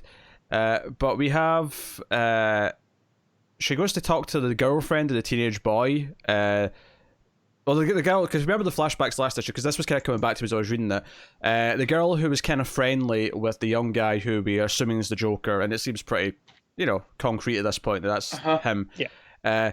That she was like getting tutored by him, and like her then boyfriend sort of, and we get this flashback where the Joker like shows up in a suit to like tutor her. He shows up. I've got a thing after this, which I'm assuming is a lie, because there's nothing actually later on that implies that there was something afterwards for him to have a suit on. I mean, to be fair, if there was a thing, he probably wouldn't have gone to it covered in all the shit that he was. Yeah, because they knock him into some paint. There's like sort of like racks of paint, and they knock him in, and he's just covered and drenched. White paint, notably, I guess to sort of tease the visual of later. And he's shitty stepdad is like, you're not going to college, you're not leaving me. I get to say, you get to go when I say you can go. You say stepdad, but up to this point we thought it was his dad. We did, yeah. And then he tells him here that he's only stuck around for so long, because he made a promise to his mother when he was dying, and he doesn't even know who the real father is, and whatnot. And I was like, man, I don't know whether to believe this guy or not, but this is some real shitty stuff to say to the kid you raised, regardless. I mean, like it feels so. The whole book has told us how shitty a person he is. It's not exactly out of character. No, it's not that it's out of character, but just the whole, you're not even my kid. I think it's so shitty that I'm willing to believe it. It's kind of where I come from. Yeah, maybe. Yeah. But so it sets off that too, that now he's off on his own track. And I also liked here that there were references to Bruce Wayne. If you look at one of the newspapers, it's as Bruce Wayne still in Himalayas. Yeah, it's upside down, but it is there, yeah. Yeah, and then you can see the Wayne Enterprises building up in the upper skyline in Gotham on one of those first pages. The letter that he's holding when he comes in. Yep. I don't know if that's about his college application or whatever, but it has the Wayne logo on it. Which, I mean, I think we've been talking about in the past that Batman doesn't exist in this world, or to what extent does he exist in this world, if at all. Right. Is it possible that Batman sort of coming out is existing is at the end of the story? Like, as a sort of, not a Deus Ex Machina, because I'm assuming it'll be satisfying on its own terms, but the idea that there is this new element introduced at the end, because that's where it is in the world. Right. Which is what I always appreciated in the Nolan stuff was, at the end of that first movie, it begins, Gordon brings up escalation. So these elements were there, but it wasn't until a man started dressing up like a bat that people started to escalate. Now, there's a guy wearing war paint, calls himself the Joker. Joker so far in this is more reserved in the sense that obviously he's wearing some of the makeup and that, but you could sort of say that he's inspired to become more animated and more public because of the Batman at the end of this, like that. Yeah. So it's possible. And we know Gordon's a high level. I don't think he's commissioner yet, but he works with Harley. So, so if this is pre-Batman Gotham, I'm okay with that because I've never been really about the crazies didn't start showing up until Batman did. I never really liked that narrative. I like that they are concurrent. I like it in the sense that they get inspired, like to be more theatrical, to do more of these wacky things, to wear costumes, stuff like that. So like in my brain, in this is that Cobblepot's still doing organized crime stuff, right? Oh sure, yeah. And I think the thing here is Joker isn't doing a lot of theatrical Joker-y things. He's doing traditional serial killer things. Yeah. Well, this is a real world serial killer Joker. Because it's not maniacal. I didn't need this to lead to Batman in some way. I was happy for this just to be a world where Batman never showed up, and that's kind of the point. But are we thinking like Bruce being in the Himalayas is him doing his training? Yeah, I'm thinking that's a tease for like he's going to show up at the end or close to the end as Batman.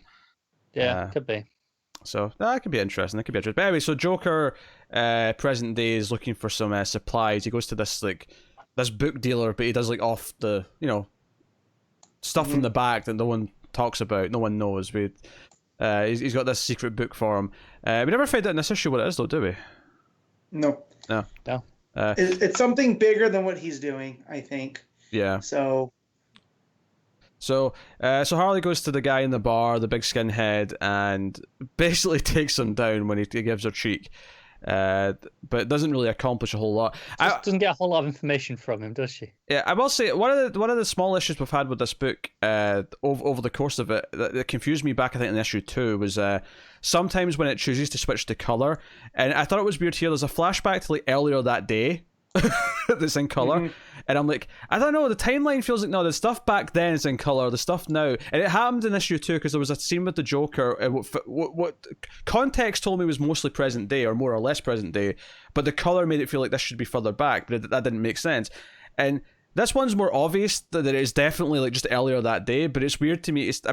I guess the link here is because it's the Joker crime scene being found that there's more Joker entering the world, so therefore there's more color entering the timeline or something like that. Yeah. But it is interesting how it does say just earlier, so it's very clear that it is hours ago. Yeah, because this is where they're there to see the unveiling of the Christmas pageant or the sugar plum or whatever. I'm honestly not clear if it's a performance or if they're just like revealing a big like display. But either way, the curtains open. And it's the mannequins actually got like dead body parts. So it's the core part is a real woman's dead body with like wooden legs and arms. Really creepy, really sick. Gordon's trying to like get to the front with his badge out, and of course they call her in, and then the rats drop down. And when Harley arrives on her bike, there's like a little girl saying the sugar plum fairy died. So then we get the actual crime scene and them looking at it and. Yeah, so basically it's escalating. The idea that he's getting more theatrical, he's doing bigger things. This was a public unveiling as opposed to just a crime scene. Yeah, so I actually do kind of like a sense of theatricality here. That as people are staring at this ghastly image of a sugar plum fairy, the rats from the Rat King from the Nutcracker slowly drop through that tarp, and I'm just like, oh man, if this is a Fincher movie, I can see this scene. All right, that was a fun half hour of tech issues when we had to stop there because of Matt's mic. But not to worry, though. So, yeah, we're just kind of wrapping up with Joker Harley. The last page is after we get the crime scene and she's talking about how everything's going to escalate now. She comes home and the end of the book. And probably one of the weirdest things with this book is that up until now, I think 2 out of the 3 issues have had last pages that don't feel like last pages. This one definitely does, because this is this big cliffhanger where she comes home and Joker's sitting there waiting with his file in his hand saying, looking for me. If anything, it's a bit cheesy, but I'll still wait and see what they do with it. Just a tad. Yeah. Real quick, while we're talking, my audio sounds right now, right? Yeah, you sound fine. Okay, because I had to switch it over because it wasn't going. Okay. So I just wanted to make sure I did it right. You're good. You're good. Yeah. Yes. We tried just to give people a bit of insight here as to what we were doing. We were trying to do some new things with the audio where everyone's recording their audio locally. Me and Cara have been doing it for a couple of things that we've been doing. It was all going well. Matt was recording his audio just fine. But when his mic did that thing that it does that you've all heard before, and he had to reset it, it corrupted his audio file. So the audio will not be new this week. It'll be the same audio you've always had. But next week, you're going to get everyone's audio recorded locally, and everything should sound better. Barring any mid-recording disasters next week. Yes, but but now I swapped around my mic input, so hopefully it doesn't do that anymore. Yeah, and I can just set it and forget it. Yeah, and even if it does, he now knows what the order of things he has to do it in to avoid that problem. So we should be good. But anyway, Joker Harley, this was enjoyable. I'm digging the mood and the art and whatnot. Yeah, it was still real good. It was nice to get right back into some good comics. Mm-hmm. Yeah. So what are you giving it, Matt? I'll give this a solid. I'll give it a 7.5. Connor? I'm gonna be a little bit more generous. So I'm giving it an 8, which is weird. Yeah, Connor being more enthusiastic. Yeah. I'm happy to. I feel like I'll give it a 7.5 as well. I think the reason why this one is feeling that way, maybe a little bit, it may just be the gap. It may be the gap and me not necessarily remembering some stuff that made a couple of sections a little bit tough to sort of get to get on even footing with the book, where I'm having to sort of sit there and think about it. What Matt was talking about earlier with Batman the Outsiders. Yeah. Yeah. Holy crap! The realism in that variant that's by Mike Mayhew. Yeah, that is impressive, and also I'm glad it's there because these didn't ship through Diamond, so our usual way of looking at variant covers is not there right now. That's true. Yeah, Diamond's not got the things up. But yeah, so that is all the new books. But before we get to the end section, we do have a couple of little sections that, at least I think for the while, will be regular fixtures, and maybe they'll stick around if people like them, and we keep reading them. It'll be kind of casual, but first up is a digital first kind of roundup section, just sort of talk about everything we've been reading digital first wise, because especially right now they're putting out they're reprinting all the Giant stuff as digital firsts, which means they're not really digital first, but it's a bit of a misnomer, but yeah. It's new content for the vast majority of people. Yeah, technicalities. So this is so we've got a bunch of here. None of us are reading all of them, I don't think, because there's a couple that just aren't unappealing. I'm reading 4 of them. Yeah, I've read 2 of them because I hadn't read any last week. And the last week I read the first 2 Swamp Thing issues and the first 3 Flash issues, because Flash 3 came out like yesterday. That's like the newest thing. Yes, yeah. Flash Friday. Flash Friday, there you go. Well, the Saturdays maybe out, but I wasn't reading Saturdays. No, that's Saturday morning cartoons. There you go. That makes sense. So I'll start with what I was saying. Let's start with Swamp Thing. Swamp Thing is okay. I don't love Swamp Thing. I love Swamp Thing. Yeah, I think me and Matt like it more than Pete does. Yeah, I think it's just okay. I wasn't getting the praise that you were heaping on it last time, which is why I read it. I loved it. And then the second issue, it's another one of these self-contained, which I feel a lot of these are doing. Flash seems to be the only one that feels more ongoing out of the ones that I'm reading. Yeah, and so it feels like there's an ongoing nature to the whole Sunderland thing. But the second issue was about Swamp Thing's relationship with the family that lives in the bayou and their grandfather. And basically he had said, when he dies, he doesn't want them to be sad. He wants them to be sad for a minute, but then have a laugh. And basically he goes missing. The family and Swamp Thing go looking for him. And he ended up having a heart attack while fishing. But they thought it was hysterical. Right. Well, it wasn't just that. Is they accidentally hit him with the boat. And Swamp Thing has to assure them that no, hitting him with the boat, he was already dead. And then they have a laugh, and it's basically exactly what he wanted.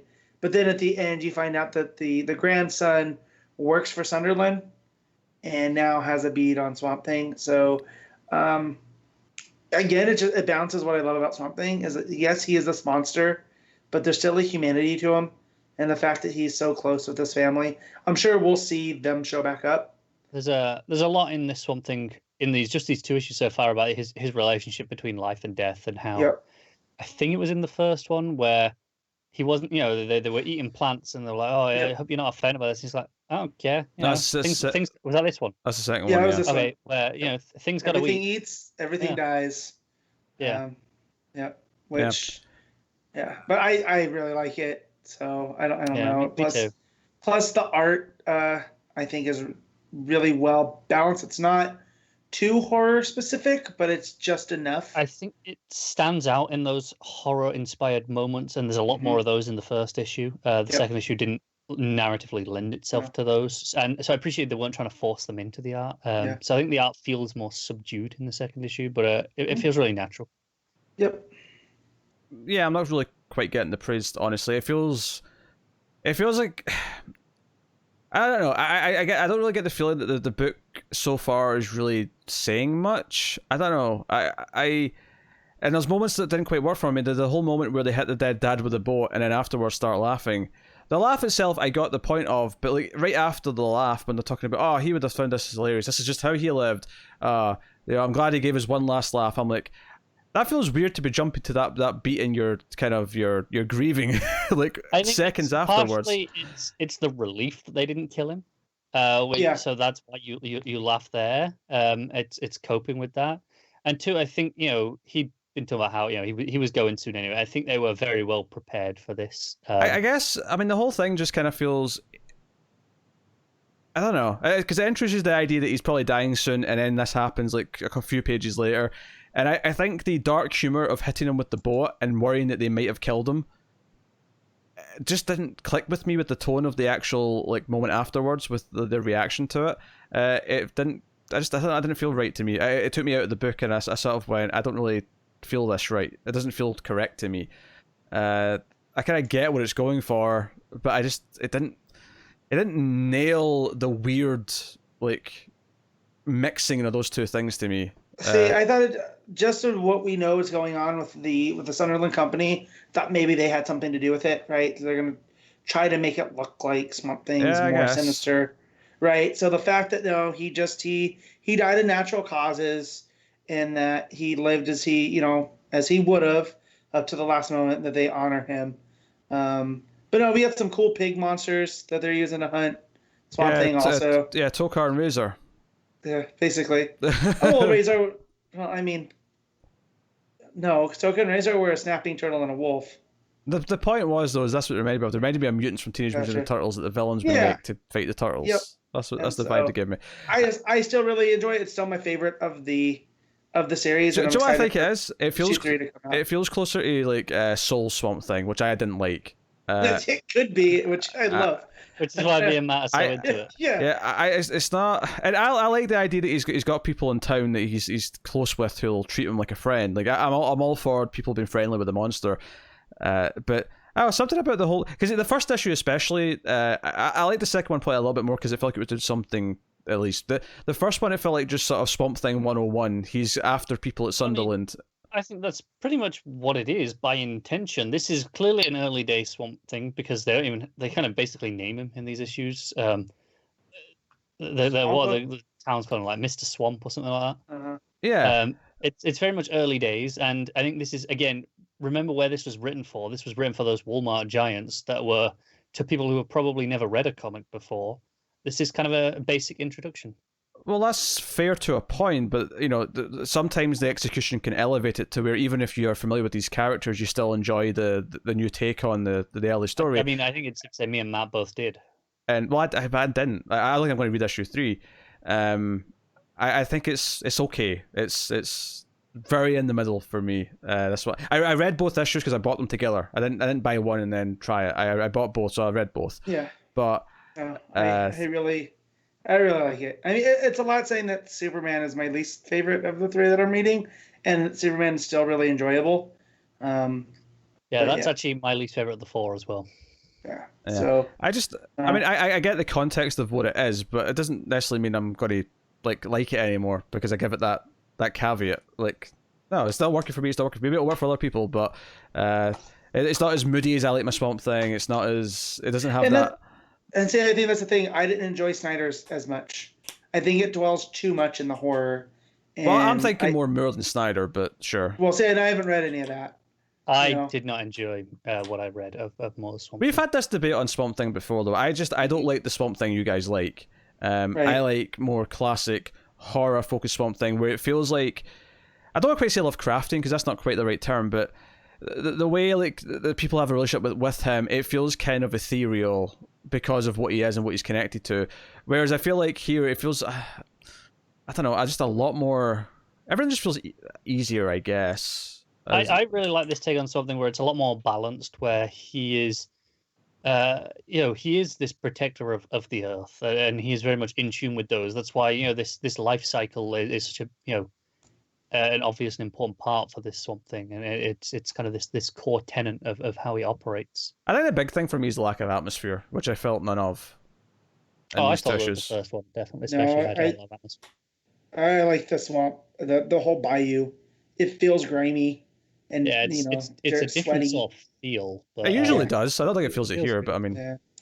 But anyways, I like it. And then, do you want us to talk about Superman, or do you want to talk about Flash next? I'll take one off. You guys talk about Superman. Yeah. So this was Venditti's Toyman issue. Yes. And it's building more the narrative of Lex Luthor's behind the scenes. So like what Connor was saying about that felt like early Swamp Thing. This definitely feels like early Superman because it's Lois and Clark in their relationship. The running joke still of him just leaving his clothes behind.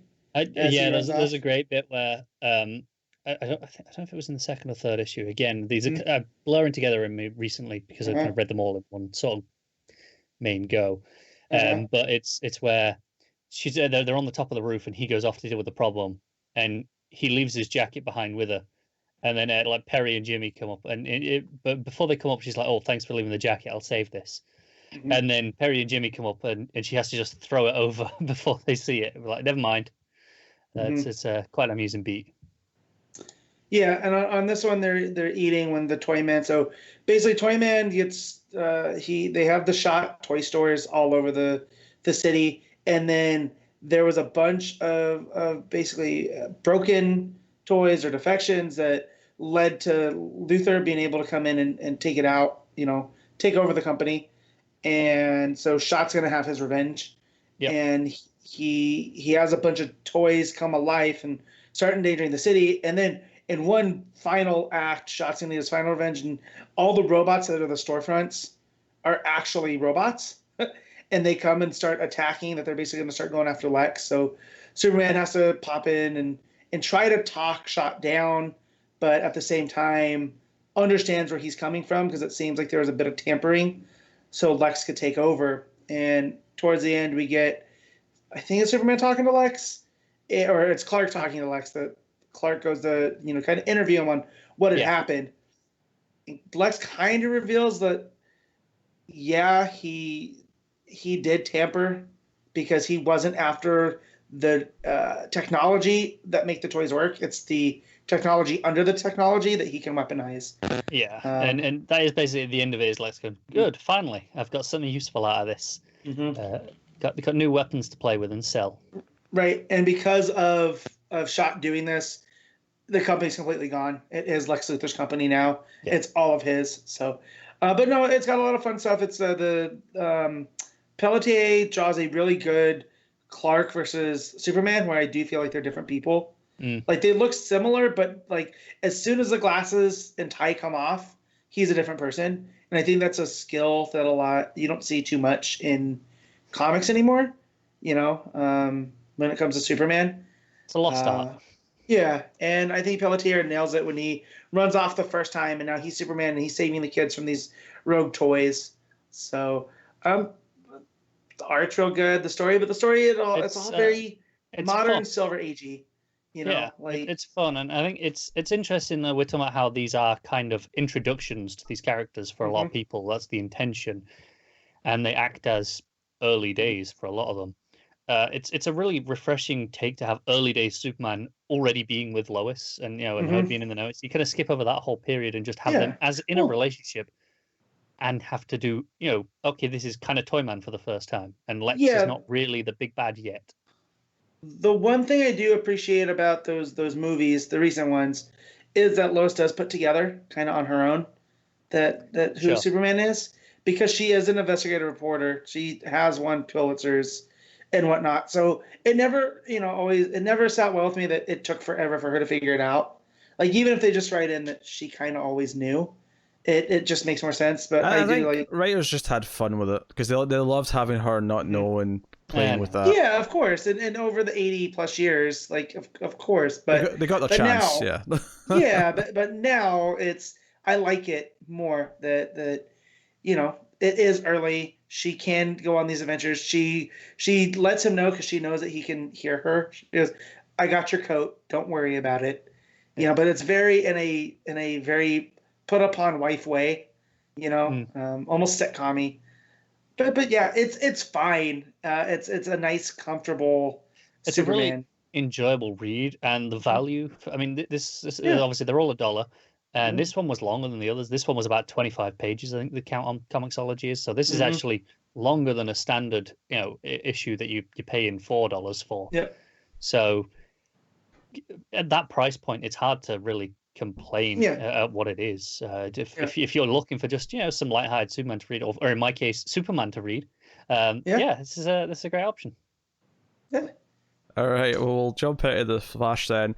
I actually have no idea what Eddies are called because they all have like subtitles. Flash is Fastest Man Alive. Superman is Man of Steel. No, Man of Tomorrow. Sorry. Swamp Thing. Oh God, I'm forgetting that. New Roots. New Roots. Yes. I'll take your word for it. So, I actually read 3 issues of this today. Right, this was like sort of. I had a couple of books to read, of course, for the show. And I'd bought 1 and 2 earlier, so I read 1 and 2 back to back, and then liked it enough to buy issue 3. So I like this more than Swamp Thing for sure. This is Gail Simone. This is my favorite of the bunch. I think it's doing the early story. It's doing Barry's still just courting Iris, although they're close enough that she was willing to go on a cruise with him in that first issue. Favorite thing about that though was King Shark just constantly yelling out, "I'm a shark! I'm a shark!" I think I was tweeting to Matt when I read that. I read that about 3 a.m, laying in bed, and I laughed out loud. And I was like, "Oh my God, I'm gonna wake page up." It caught me off guard, and it was so funny. I'm a shark. It's doing its own thing though, with because the whole thing. This is much more serialized, where it's building up, at least from issue 2 onwards. It's building up to Thawne. Because this assassin from the 25th century comes back in time to kill Barry, just so that there's no speedsters. Because if there's no Flash to inspire Eobard Thawne, then Eobard Thawne won't do his thing. He's like a dictator in the future, by the sounds of it. Yeah, which is different from normal. But this is a very different take on Flash, but it's still kind of recognizable. Yeah, honestly, my only complaint about this book so far, having now read, because 2 was the one with this assassin, but ultimately they see eye to eye, and Barry says he'll try and stop whatever's going to happen. And the 3rd issue is the Science Bro team up with the Atom, which turned out to be Ryan Choi, which I was not expecting actually. Well, the fact that it's Gale and Gale loves Ryan, does then it makes sense. So obviously a lot of Spielberg references. In fact, there was a Spielberg reference to the first issue as well with Jaws. But my only complaint is that sometimes the way it plays with narrative structure is a bit weird. Like there's a couple of times where it'll do a flashback and then cut back again further back and then come back to present day, and it's a little bit. I don't know. It's on your toes. It's not elegant, I guess, is what I'm trying to say. Is that it feels a little bit clunky the way it's a small complaint because ultimately all the scenes that it's given me are enjoyable and all the beats that it's given me I like, but there's definitely at least 2 issues out of the 3 I've had moments where it'll be like something from present day or something from the future, then it'll go back, and then it'll go back to present day, but then it'll go back, but not as far back as the previous flashback. And it's not like it'll do it in a way where it's like just these quick 1-page flashbacks. Like the last issue with Ryan Choi, we spend like half the issue with this big fight, and then it goes back to the date he was having with Iris, and then Ryan Choi would show up, and then and they're having fun with it. They're having fun with the idea that he thinks he's going to have to make an excuse to run away from Iris during the date, but then Iris immediately says, "No, I need to cover this because I'm a reporter," and she runs off first. He's like, "Oh, that's easy." Yeah, that was easy. There you go. So Barry's got off to the future to try and deal with Thawne, thinking it'll never be able to come back. So it leaves it in a pretty dramatic cliffhanger. This last issue. Yeah, I'm really into this one. Art's been really solid as well. There's the occasional like face close up, which feels a bit photorealistic. That feels out of place with the more cartoony style. Yeah, the art's not my favorite. I think Barry or the Flash himself, like they go for this kind of like skinny, lanky head sometimes. that I'm not like in love with. Like, it's alright. It fits the style of what they're doing overall. It's consistent in that sense, but it's not my favorite style of like. Yeah, I think it's Clayton Henry doing the art for these. And, yeah, I'm into it. It feels fun. It's just not my taste more than anything. But no, I mean, I've enjoyed the 3 issues I read of this. And I got Barry and Ryan Choi bonding over dinosaur morphology. Yes, you did. Know. Of course, So that's the most Matt thing ever. It really is. I loved it. I will say my favorite of the 3 is probably the second issue for whatever reason. I don't know why, but for some reason that felt tighter. I love the introduction of the assassin from the future. I agree. I think the second issue is the best of the 3 so far. But I mean, all of them have been pretty damn good. Yeah. All right. What's the 4th one that you guys have been reading? I've been reading the Wonder Woman, Agent of Peace is its subtitle. This is the Amanda Conner and Jimmy Palmiotti one. And the first 2 issues are team ups of various people. So the first issue is a Harley Quinn team up. And it feels very much like it could be a sequel to their run. Like, this could have been how they did a Harley and Power Girl mini spin-off. Like, this could have been a Harley and Wonder Woman spin-off quite easily. It's pretty enjoyable for those reasons. It left me concerned at the end that, am I just enjoying this because I like this Harley and their interaction, and Wonder Woman being, such the straight man against Harley. Harley, pulling out a rocket launcher, and Wonder Woman being like, no, we're not going to blow them. And she's like, I'm not going to use it. It's just a threat. And then 3 panels later, shooting the rocket launcher at people, and Wonder Woman being like, damn it, Harley. Yeah, a lot of fun things like that. But I was worried that, okay, is this going to hold up after they lose that element, which makes it feel more like their stuff I've read before. But then the second issue is kind of a Lois team-up issue. Basically, Lois is on a helicopter or a plane that crashes in the mountains. And Wonder Woman gets asked if she can go and rescue her because Clark's off planet. So they get the message to her, or she sees it on TV. She's like, right, I'm going to go and help out. And Lois is obviously managing. She's pretty capable. And it's kind of these 2 sides as the story's going on. Good stuff. And then the third issue is Wonder Woman in Gorilla City, kind of dealing with a crime that she may have inadvertently caused. There was a whole thing where the gorillas are like, this is your fault, you need to deal with this. She's like, I didn't do anything, I saved people. And they're like, but when you did that, you didn't think about the consequences, and it's this knock-on effect. It's probably my least favorite issue of the 3, but it still has some really interesting stuff. Again, with it involves Wonder Woman making these decisions. This one, the gorillas just want to take out the enemy and kill it and be like, right, problem solved. And Wonder Woman wants a better solution than that. So there's a lot of interesting stuff going on there. I'm not sure what the 4th one's going to be. If it's going to be another unique kind of team up, because this is very much, the 3rd one slightly breaks the mold in that sense, but it feels very much, oh no, this is Gorilla City. But that's what we're doing with gorillas this issue, so it kind of feels in line with it. Art's been really solid on all of these issues. Honestly, this started out with being like, okay, cool, it'll be just this kind of team up book, and then has become probably my second favorite now. It's up there with Swamp Thing. It's kind of either or depending on the issue. I'll wait until Swamp Thing has its 3rd issue to be really fair and decide. Mm-hmm. But it's not as good as Flash. I'm just going to make Matt a bit bigger because he looks really small. Because he's slouched down, so I'm just going to stretch out the video a bit to make him look like he's not a 10-year-old with a beard. Honestly, I would recommend the Wonder Woman one if that sounds appealing to you, especially again at the price point. You can get all 3 for $3, and there's a good amount of content in there. The creative team makes me run in the other direction for me, but that's fair. I think what I will say is, if you don't you don't want to read the Harley, you can jump in at the second issue because there is no connective tissue between them. This is very standalone adventure. So if you want to read just the lowest issue, you could jump in and do that, no problem. Yeah, if you wanted a bit of extra DC stuff right now, because there's only so many books coming out, maybe worth that idea, and you can join in our digital discussion section. I actually just saw something from yesterday that I wanted to just point out, because not that I think it's leading to anything, but it's just something notable in terms of relationships and maybe the effect of Didio not being there anymore. Is that Mark Waid was on DC's daily show? Oh no! Yesterday, and that would not have happened when Didio was still there.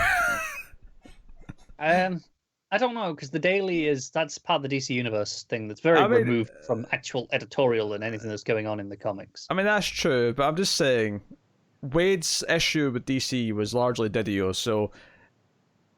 I mean, it's true, and maybe there's something to it, but I don't know. It feels so disconnected for that I'm not sure it... I just want to point it out. Stop being a downer, right? I just want to point it out and say, hey... Yeah, I'm being realistic. Have hope in your hearts. I'm not saying expect something, I'm saying have hope in your hearts. There's a difference. All right, so we'll go on to elsewhere in the multiverse. This could be DC stuff as well. I mean, if you're reading old DC stuff, which I know Matt has been. I'll jump in with what I've been reading. I've been continuing Immortal Hulk, and my next issue is 29, I think. So I'm past the point that everyone kept raving about, where it all changes up. Which, honestly, I kind of wish people didn't. Like, I feel like I went into issue 25 going, oh, this is the one that changes everything. And I read it and went, yeah, that was weird. But, like, I'm not, like, feeling anything. Changing everything just, it's... I don't want to say it changes narrative, because it doesn't, but it lets you know this is not exactly what you thought it was. Yeah, it takes new direction. Like, no, I just put up this week, so I read 33, and I'm like, oh boy, the stuff we're doing now. No. Yeah, but so you're up through Zemnu, right? Yep. Right. I liked it, right? But the way Connor kept typing up is, oh, you don't even know what it's about yet until you get to 25. It put this weird weight on it. I still stand by that statement. That the book, in terms of what the book is about and the way it's what it's doing going forward, completely changes after that issue. The issues after don't feel any different. They do after another couple, like in terms of once it maybe starts after a couple, but what it is, it really feeds in from that. The issues I've read after 25 so far, like, and I think what's funny about Immortal Hulk is every so often it does have a kind of like a mediocre issue, right? There was a mediocre issue, maybe right after that one. It was when Ryan Choi comes to see him, and I remember just feeling kind of down in that one, and feeling like it wasn't terrible, but it was like, it doesn't have the same feeling to it that a lot of the other issues have. And then, like, immediately the issue after, maybe two after that, it's the one with the security guard who's like, he's like a conservative and his daughter's a bit more of a wild card. And that issue was fantastic. It's like, every time it has an issue where I'm like, I wasn't feeling that one as much as the rest, it'll sort of hit back with like a stellar one, like right after. So it does have dips, but like, it doesn't dip for long whenever it does. And issue 25 was weird. It was weird. It's doing this otherworldly stuff. It almost feels like David Lynch stepped in to, direct where it's going. Very odd. But I'm definitely intrigued. I'm still into it. So yeah, I've got issues. I've got the last two issues of the 6th trade, and then I have to make the choice to either switch to singles or wait for trades. And I don't know what I'm going to do. So we'll see. We'll see. But we'll get an update next week on that, I assume. Yes. Yeah, I'll likely... I mean, yes, I'll have made my choice one way or the other by next week. So, what have you been reading, Matt? So, I finished All New Wolverine, and that was fantastic. Although I did have to go on a side quest to figure out what the hell's going on with Dakin. Because the last time I had read him, he had a piece of the Masamura blade in his claw, and he was trying to kill Wolverine, and that's the last time I read that. Well, the beautiful thing for me, Matt, when I read it, is that I had never read anything with Dakin in it, I don't think, so I just didn't think about it. Lucky you. Nice. Yeah, so I had to start wikiing things and crossing, doing this and the other, and I realized he kind of is the worst Jason Todd of the Wolverine family, right? Like, that's a fair comparison. Right, so... I dislike him in a very similar way, actually, now I think about it. Mm-hmm. Yeah, because I feel like used properly, like Jason in Unkillables, I don't mind him as much. And even the joke of, so he gets his arm removed by these Orphans of X that are rising up, and they're basically people that have felt like they've been victimized by the X-Men, but more importantly Wolverine, and his like Sabretooth and those type, the more animalistic X-Men and X-Men foes. And they're basically rising up to stop them. And they cut off Dakin's arm, and they go to to Muramasa, who created the blade, which uses Wolverine's soul. It's a sword that renders their healing factor inert. So basically, if you kill him with a killing blow, that's it. There's no coming back from it. But they go there and they make Daken meditate in order to grow his arm back, and it grows back with the tattoo to where Tom Taylor, I don't know if this was a mistake in the art or whatever, and he just let it ride, but he has, I think it's either Gabby or Laura go, oh, so like you just have a tattoo artist on retainer, don't you? Like just always. And I thought that was really funny. That's the type of Tom Taylor stuff that I'm there for. But no, and then I got up to, I had heard from other people that the old woman Laura stuff wasn't as good, and I think I disagree. I thought it was really good. I can tell where I felt this was supposed to be the next arc, and he knew that, Taylor knew that things are changing, so he moved it up to a future story. But there are threads there that pay off. The stuff with Madripoor, the stuff with the relationships with some of the other women in the X universe or the Marvel universe that show up through there. The stuff with Doom, and I thought it was all really, really well handled. And Gabby and her becoming Wolverine in the future, it's all really, really good. So, and then I put up on Twitter and said, I'm kind of missing DC, so should I read Tom King's Omega Men, because they just released a new deluxe of that, or should I continue with X-23? And of course, Connor's like, oh, go with X-23, right? Everyone else that replied said to go to Omega Men, so I started Omega Men, and now I wish that I didn't. It is basically Tom, despite it being some of his first work by himself, it is basically Tom King, the greatest hits. It has the 3x3 9-panel grid for a lot of it. There's a lot. Someone, I think it was Talking Superman, that said it was Sheriff of Babylon meets Mr. Miracle, but it doesn't have the charm of either. Like, I don't know. I don't know if it's... What it feels like to me is these are all the ideas Tom King ever wants to play with all at once. Yeah. And then every subsequent project, like Mr. Miracle, for example, or whatever, or, Strange Adventures, even Heroes in Crisis to a degree, is an element of that narrative that he did in Omega Men, and just focused on that, usually for a, positive reaction. Right. And so if this is a starting point, that's great. I wish I would have picked up Vision instead, because I hear more people rave about Vision than Omega Men. And I really, outside of Kyle Rayner and the Green Lantern Corps, I don't have any interest in the Omega Men. Like, they showed up in Supergirl for a minute, and that was Green Lanterns, I think you're thinking of. No, they were in. Remember when she went and she fought the Citadel? Oh, you may be right, but they were in Green Lanterns as well. They were in Green Lanterns as well. Okay. So outside of that, I didn't have much, and I think I might just save it till a later date at this point, and because it's kind of rough. I don't really connect to any of these characters. Half the time, I don't know what's going on, because I feel like you should kind of know what the Citadel is, and like I had to do a little bit of research the other night to find out what exactly the hell is going on, which you don't really want to do. Like, it's one thing to go and find out what the hell's been going on with Daken and his relationship to Laura, because that's a pretty key piece of that story arc in All New Wolverine.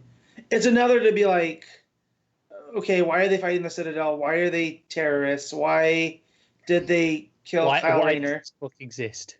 Yeah, and like, again, I really like Tom King. He's written one of my favorite Green Lantern stories. I love Mr. Miracle. I like most of Batman, but it is like, okay, he's very interested in the power dynamic between, big shadowy groups and the smaller people and the balance of that. So I can kind of see where the Sheriff of Babylon stuff bleeds into this because of what, he experienced working for the CIA over there.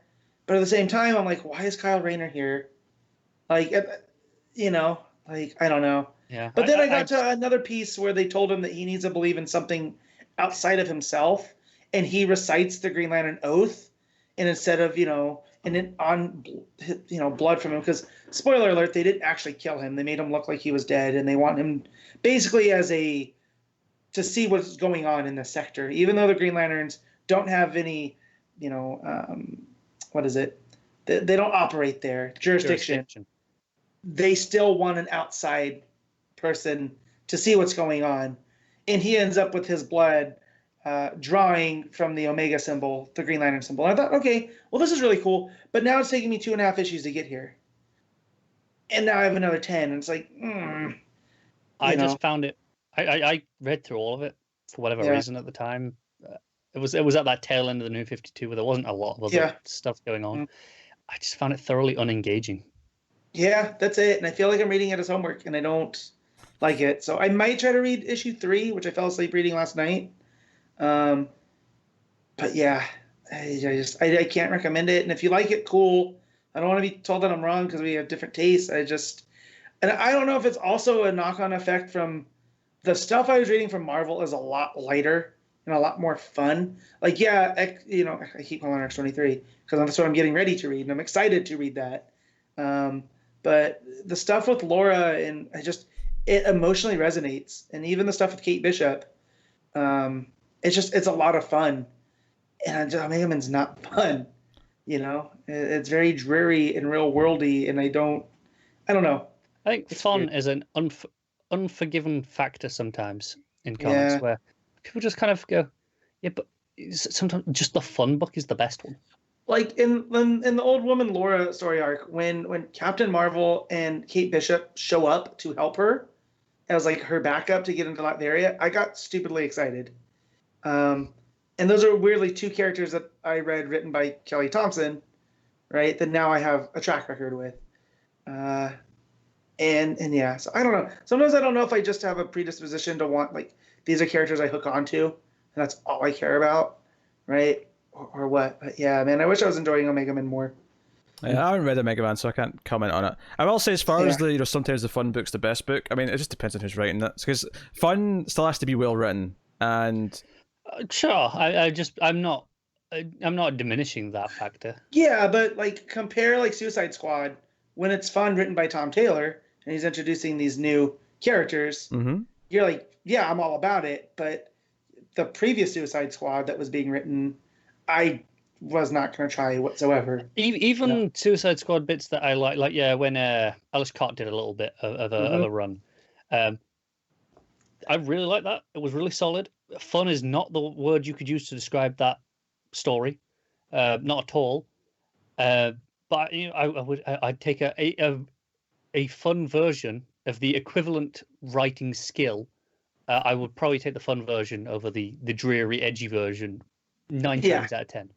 Well, if the dreary, edgy version is well written, then I said the equivalent skill.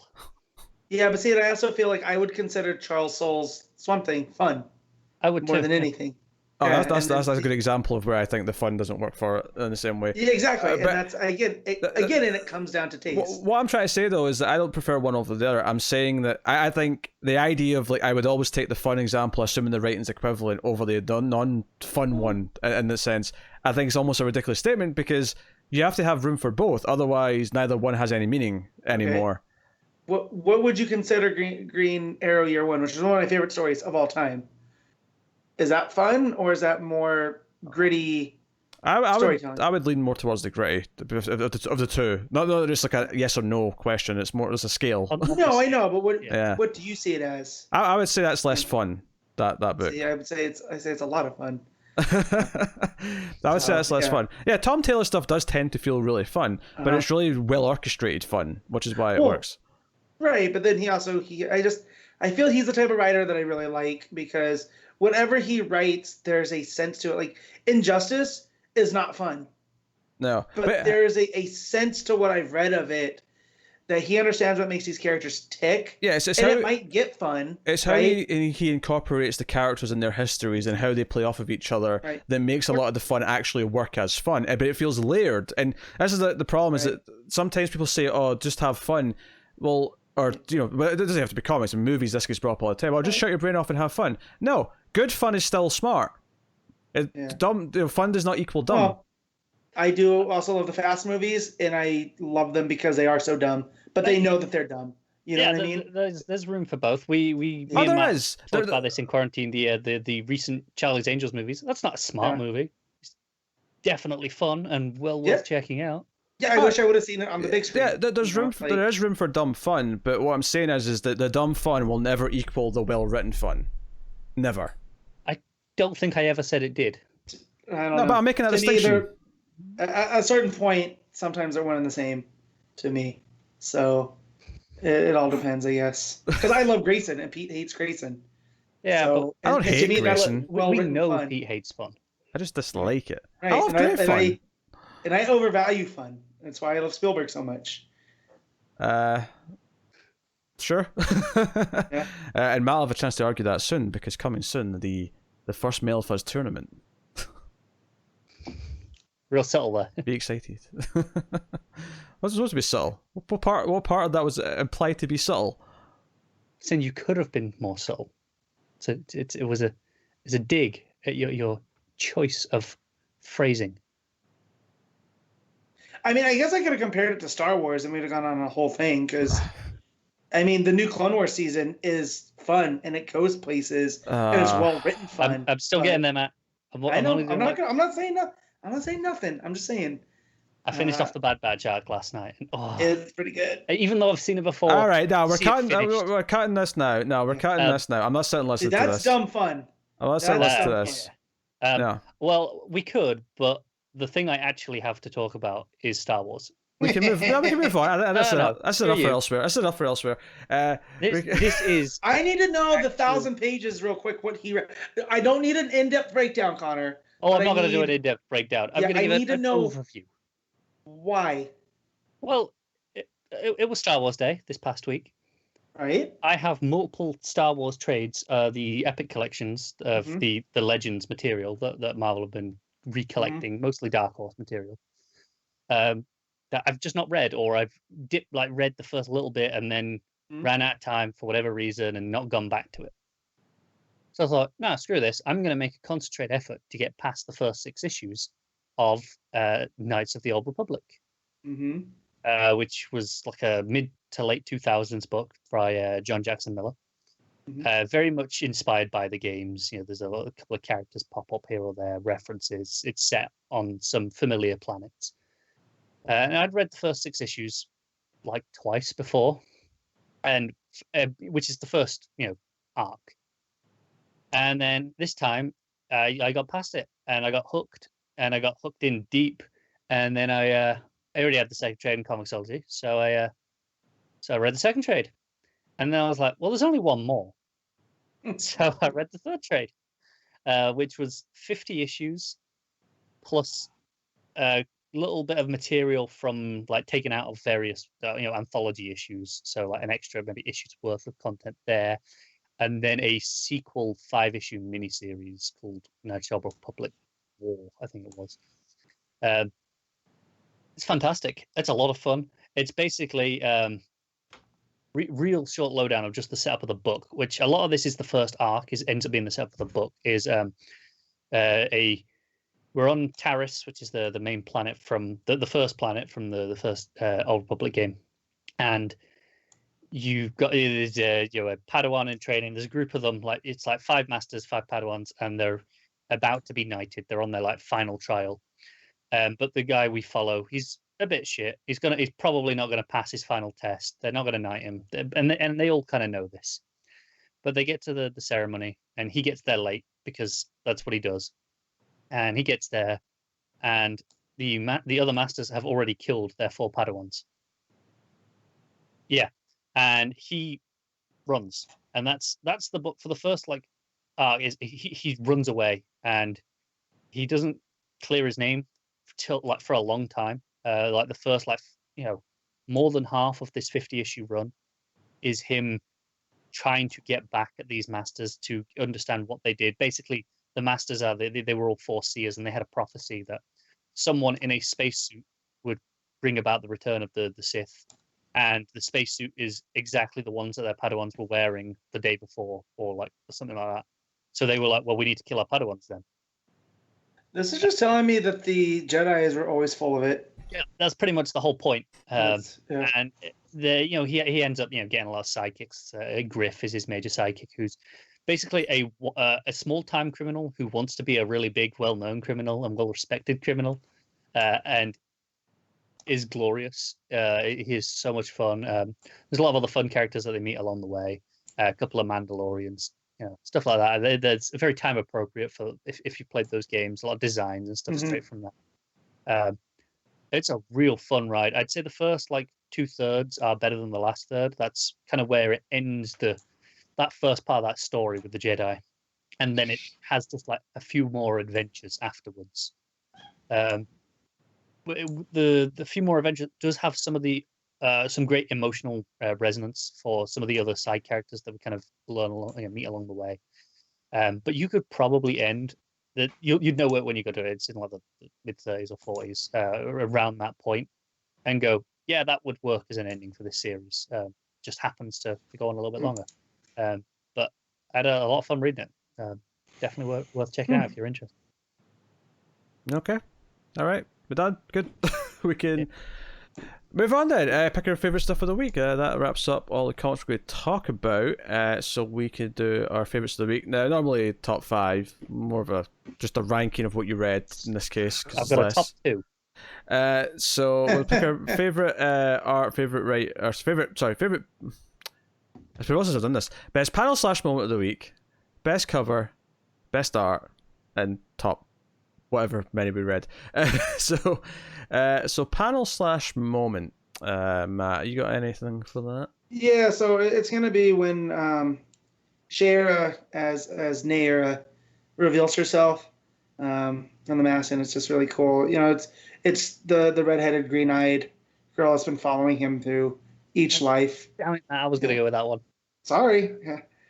Also, I'm a self-parody, and I have to pick the redhead. So. Of course. Connor. Well, I was going to take that, but I'll do a very similar and close point, which I also liked. It's when she shows up as the Archer in the plague mask outfit and saves him. That's pretty good. It's a great moment. I will. I don't have a proper stand. I'll go with the fist pump between Cass and Duke and Batman the Outsiders. Obviously a limited choice this week, but that's what I'll go with. Best cover of the week, if I can remember, because I don't have Diamond to look at like I normally do.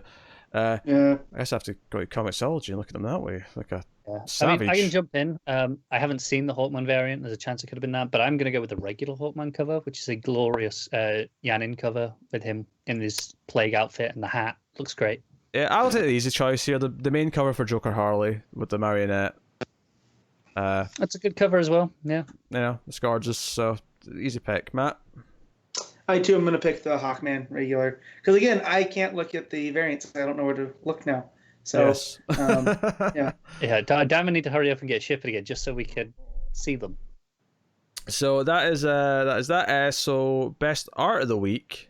I will jump in here, and I mean it's definitely between Soy on Outsiders and the team on Joker Harley. I mean Soy's definitely.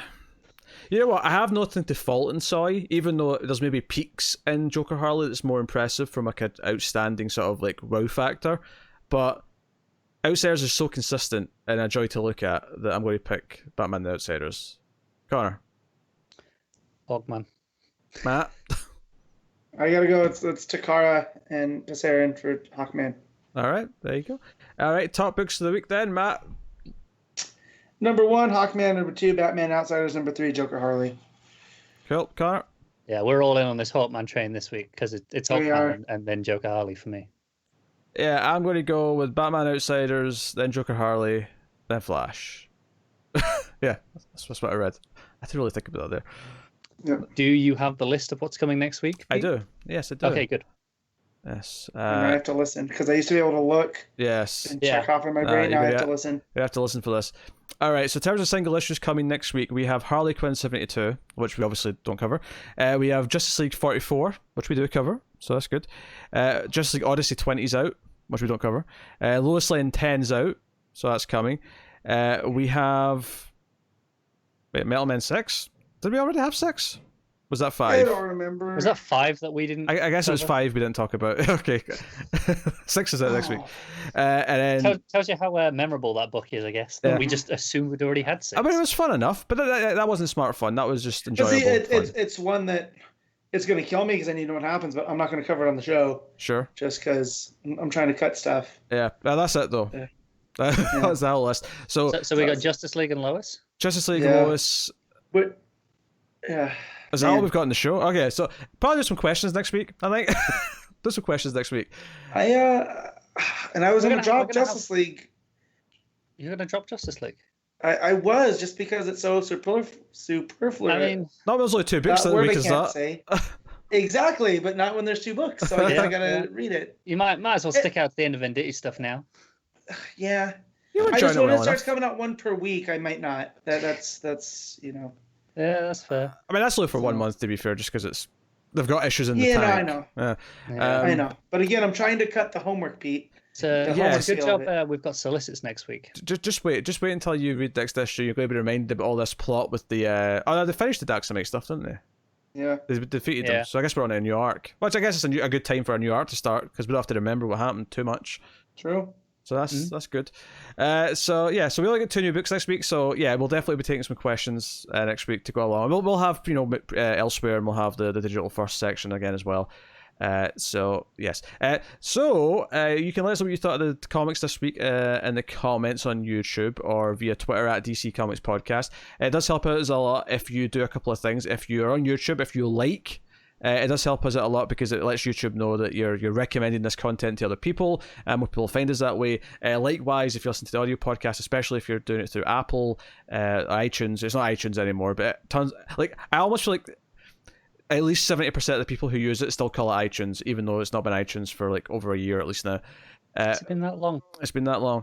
So you can rate us on there, 5 stars, give us a review. That helps us out, more people find us. Of course, financially, you can support us at patreon.com/MailFuzzTV for as little as $1 per month. At the $5 tier especially, you get early access to all the Multiverse shows by a day. That includes Previously in the Multiverse, which just went up. It's a little bit later this week than normal. It just went up today for patrons at the time of recording. But you can get access to that early. There's also votes for that show for some of the books that me and Connor will cover on there, which you get at the $5 tier. So please do go and have a look and see if you're interested in supporting us and throwing $1 or so our way and keeping all the content coming. I'll also take this time to thank our patron producers at the $20 tier. So thank you to David Short, Tyler Hess, Alison M. Fordyce, and Cindy Palacios. Thank you to you guys for being at that higher tier or up. So thank you again. In terms of, so I teased that tournament thing. I'll sort of plug this properly here at the end.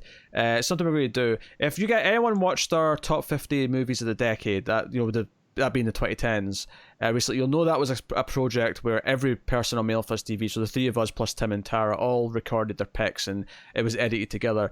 I've got a new sort of editing project sort of in the works here, which we're going to be recording soon, which is a tournament, and we're going to do Spielberg movies, where everyone will sort of give their thoughts on the movies and what should win in each matchup, and people in the comments will get to actually vote for the winner.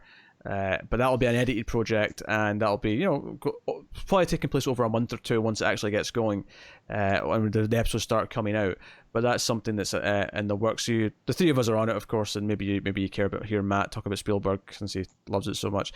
But that is coming soon, so look forward to that. But yeah, that is us. So thank you for joining us for episode 201 of Comics from the Multiverse. It's good to be back, and it's good to see that at least in a few weeks' time we'll be back to a reasonable number of books. Obviously next week's a bit on the light side. I mean, this week was in the light side. It's pretty normal once we get to June. Yeah, this week was in the light side. Next week is like oh, we're having an episode. There's something there. Like I could almost forget. I don't have to remember to read my books next week until about an hour before the show, because there's only 2 books. Yeah. So yeah, but anyway, yeah, let us know what you thought of the books anyway. So thank you for sticking with us. Hopefully, if you stuck around for quarantine when that was on for 5 weeks, thank you for sort of supporting us still through that and hanging out. And if not, welcome back. And hopefully we have no interruptions to the schedule for the foreseeable future. So thank you once again for watching or listening. We always appreciate it. Keep reading DC Comics, guys, and remember to never get lost in the Speed Force. It's like getting a hug from Hawkman.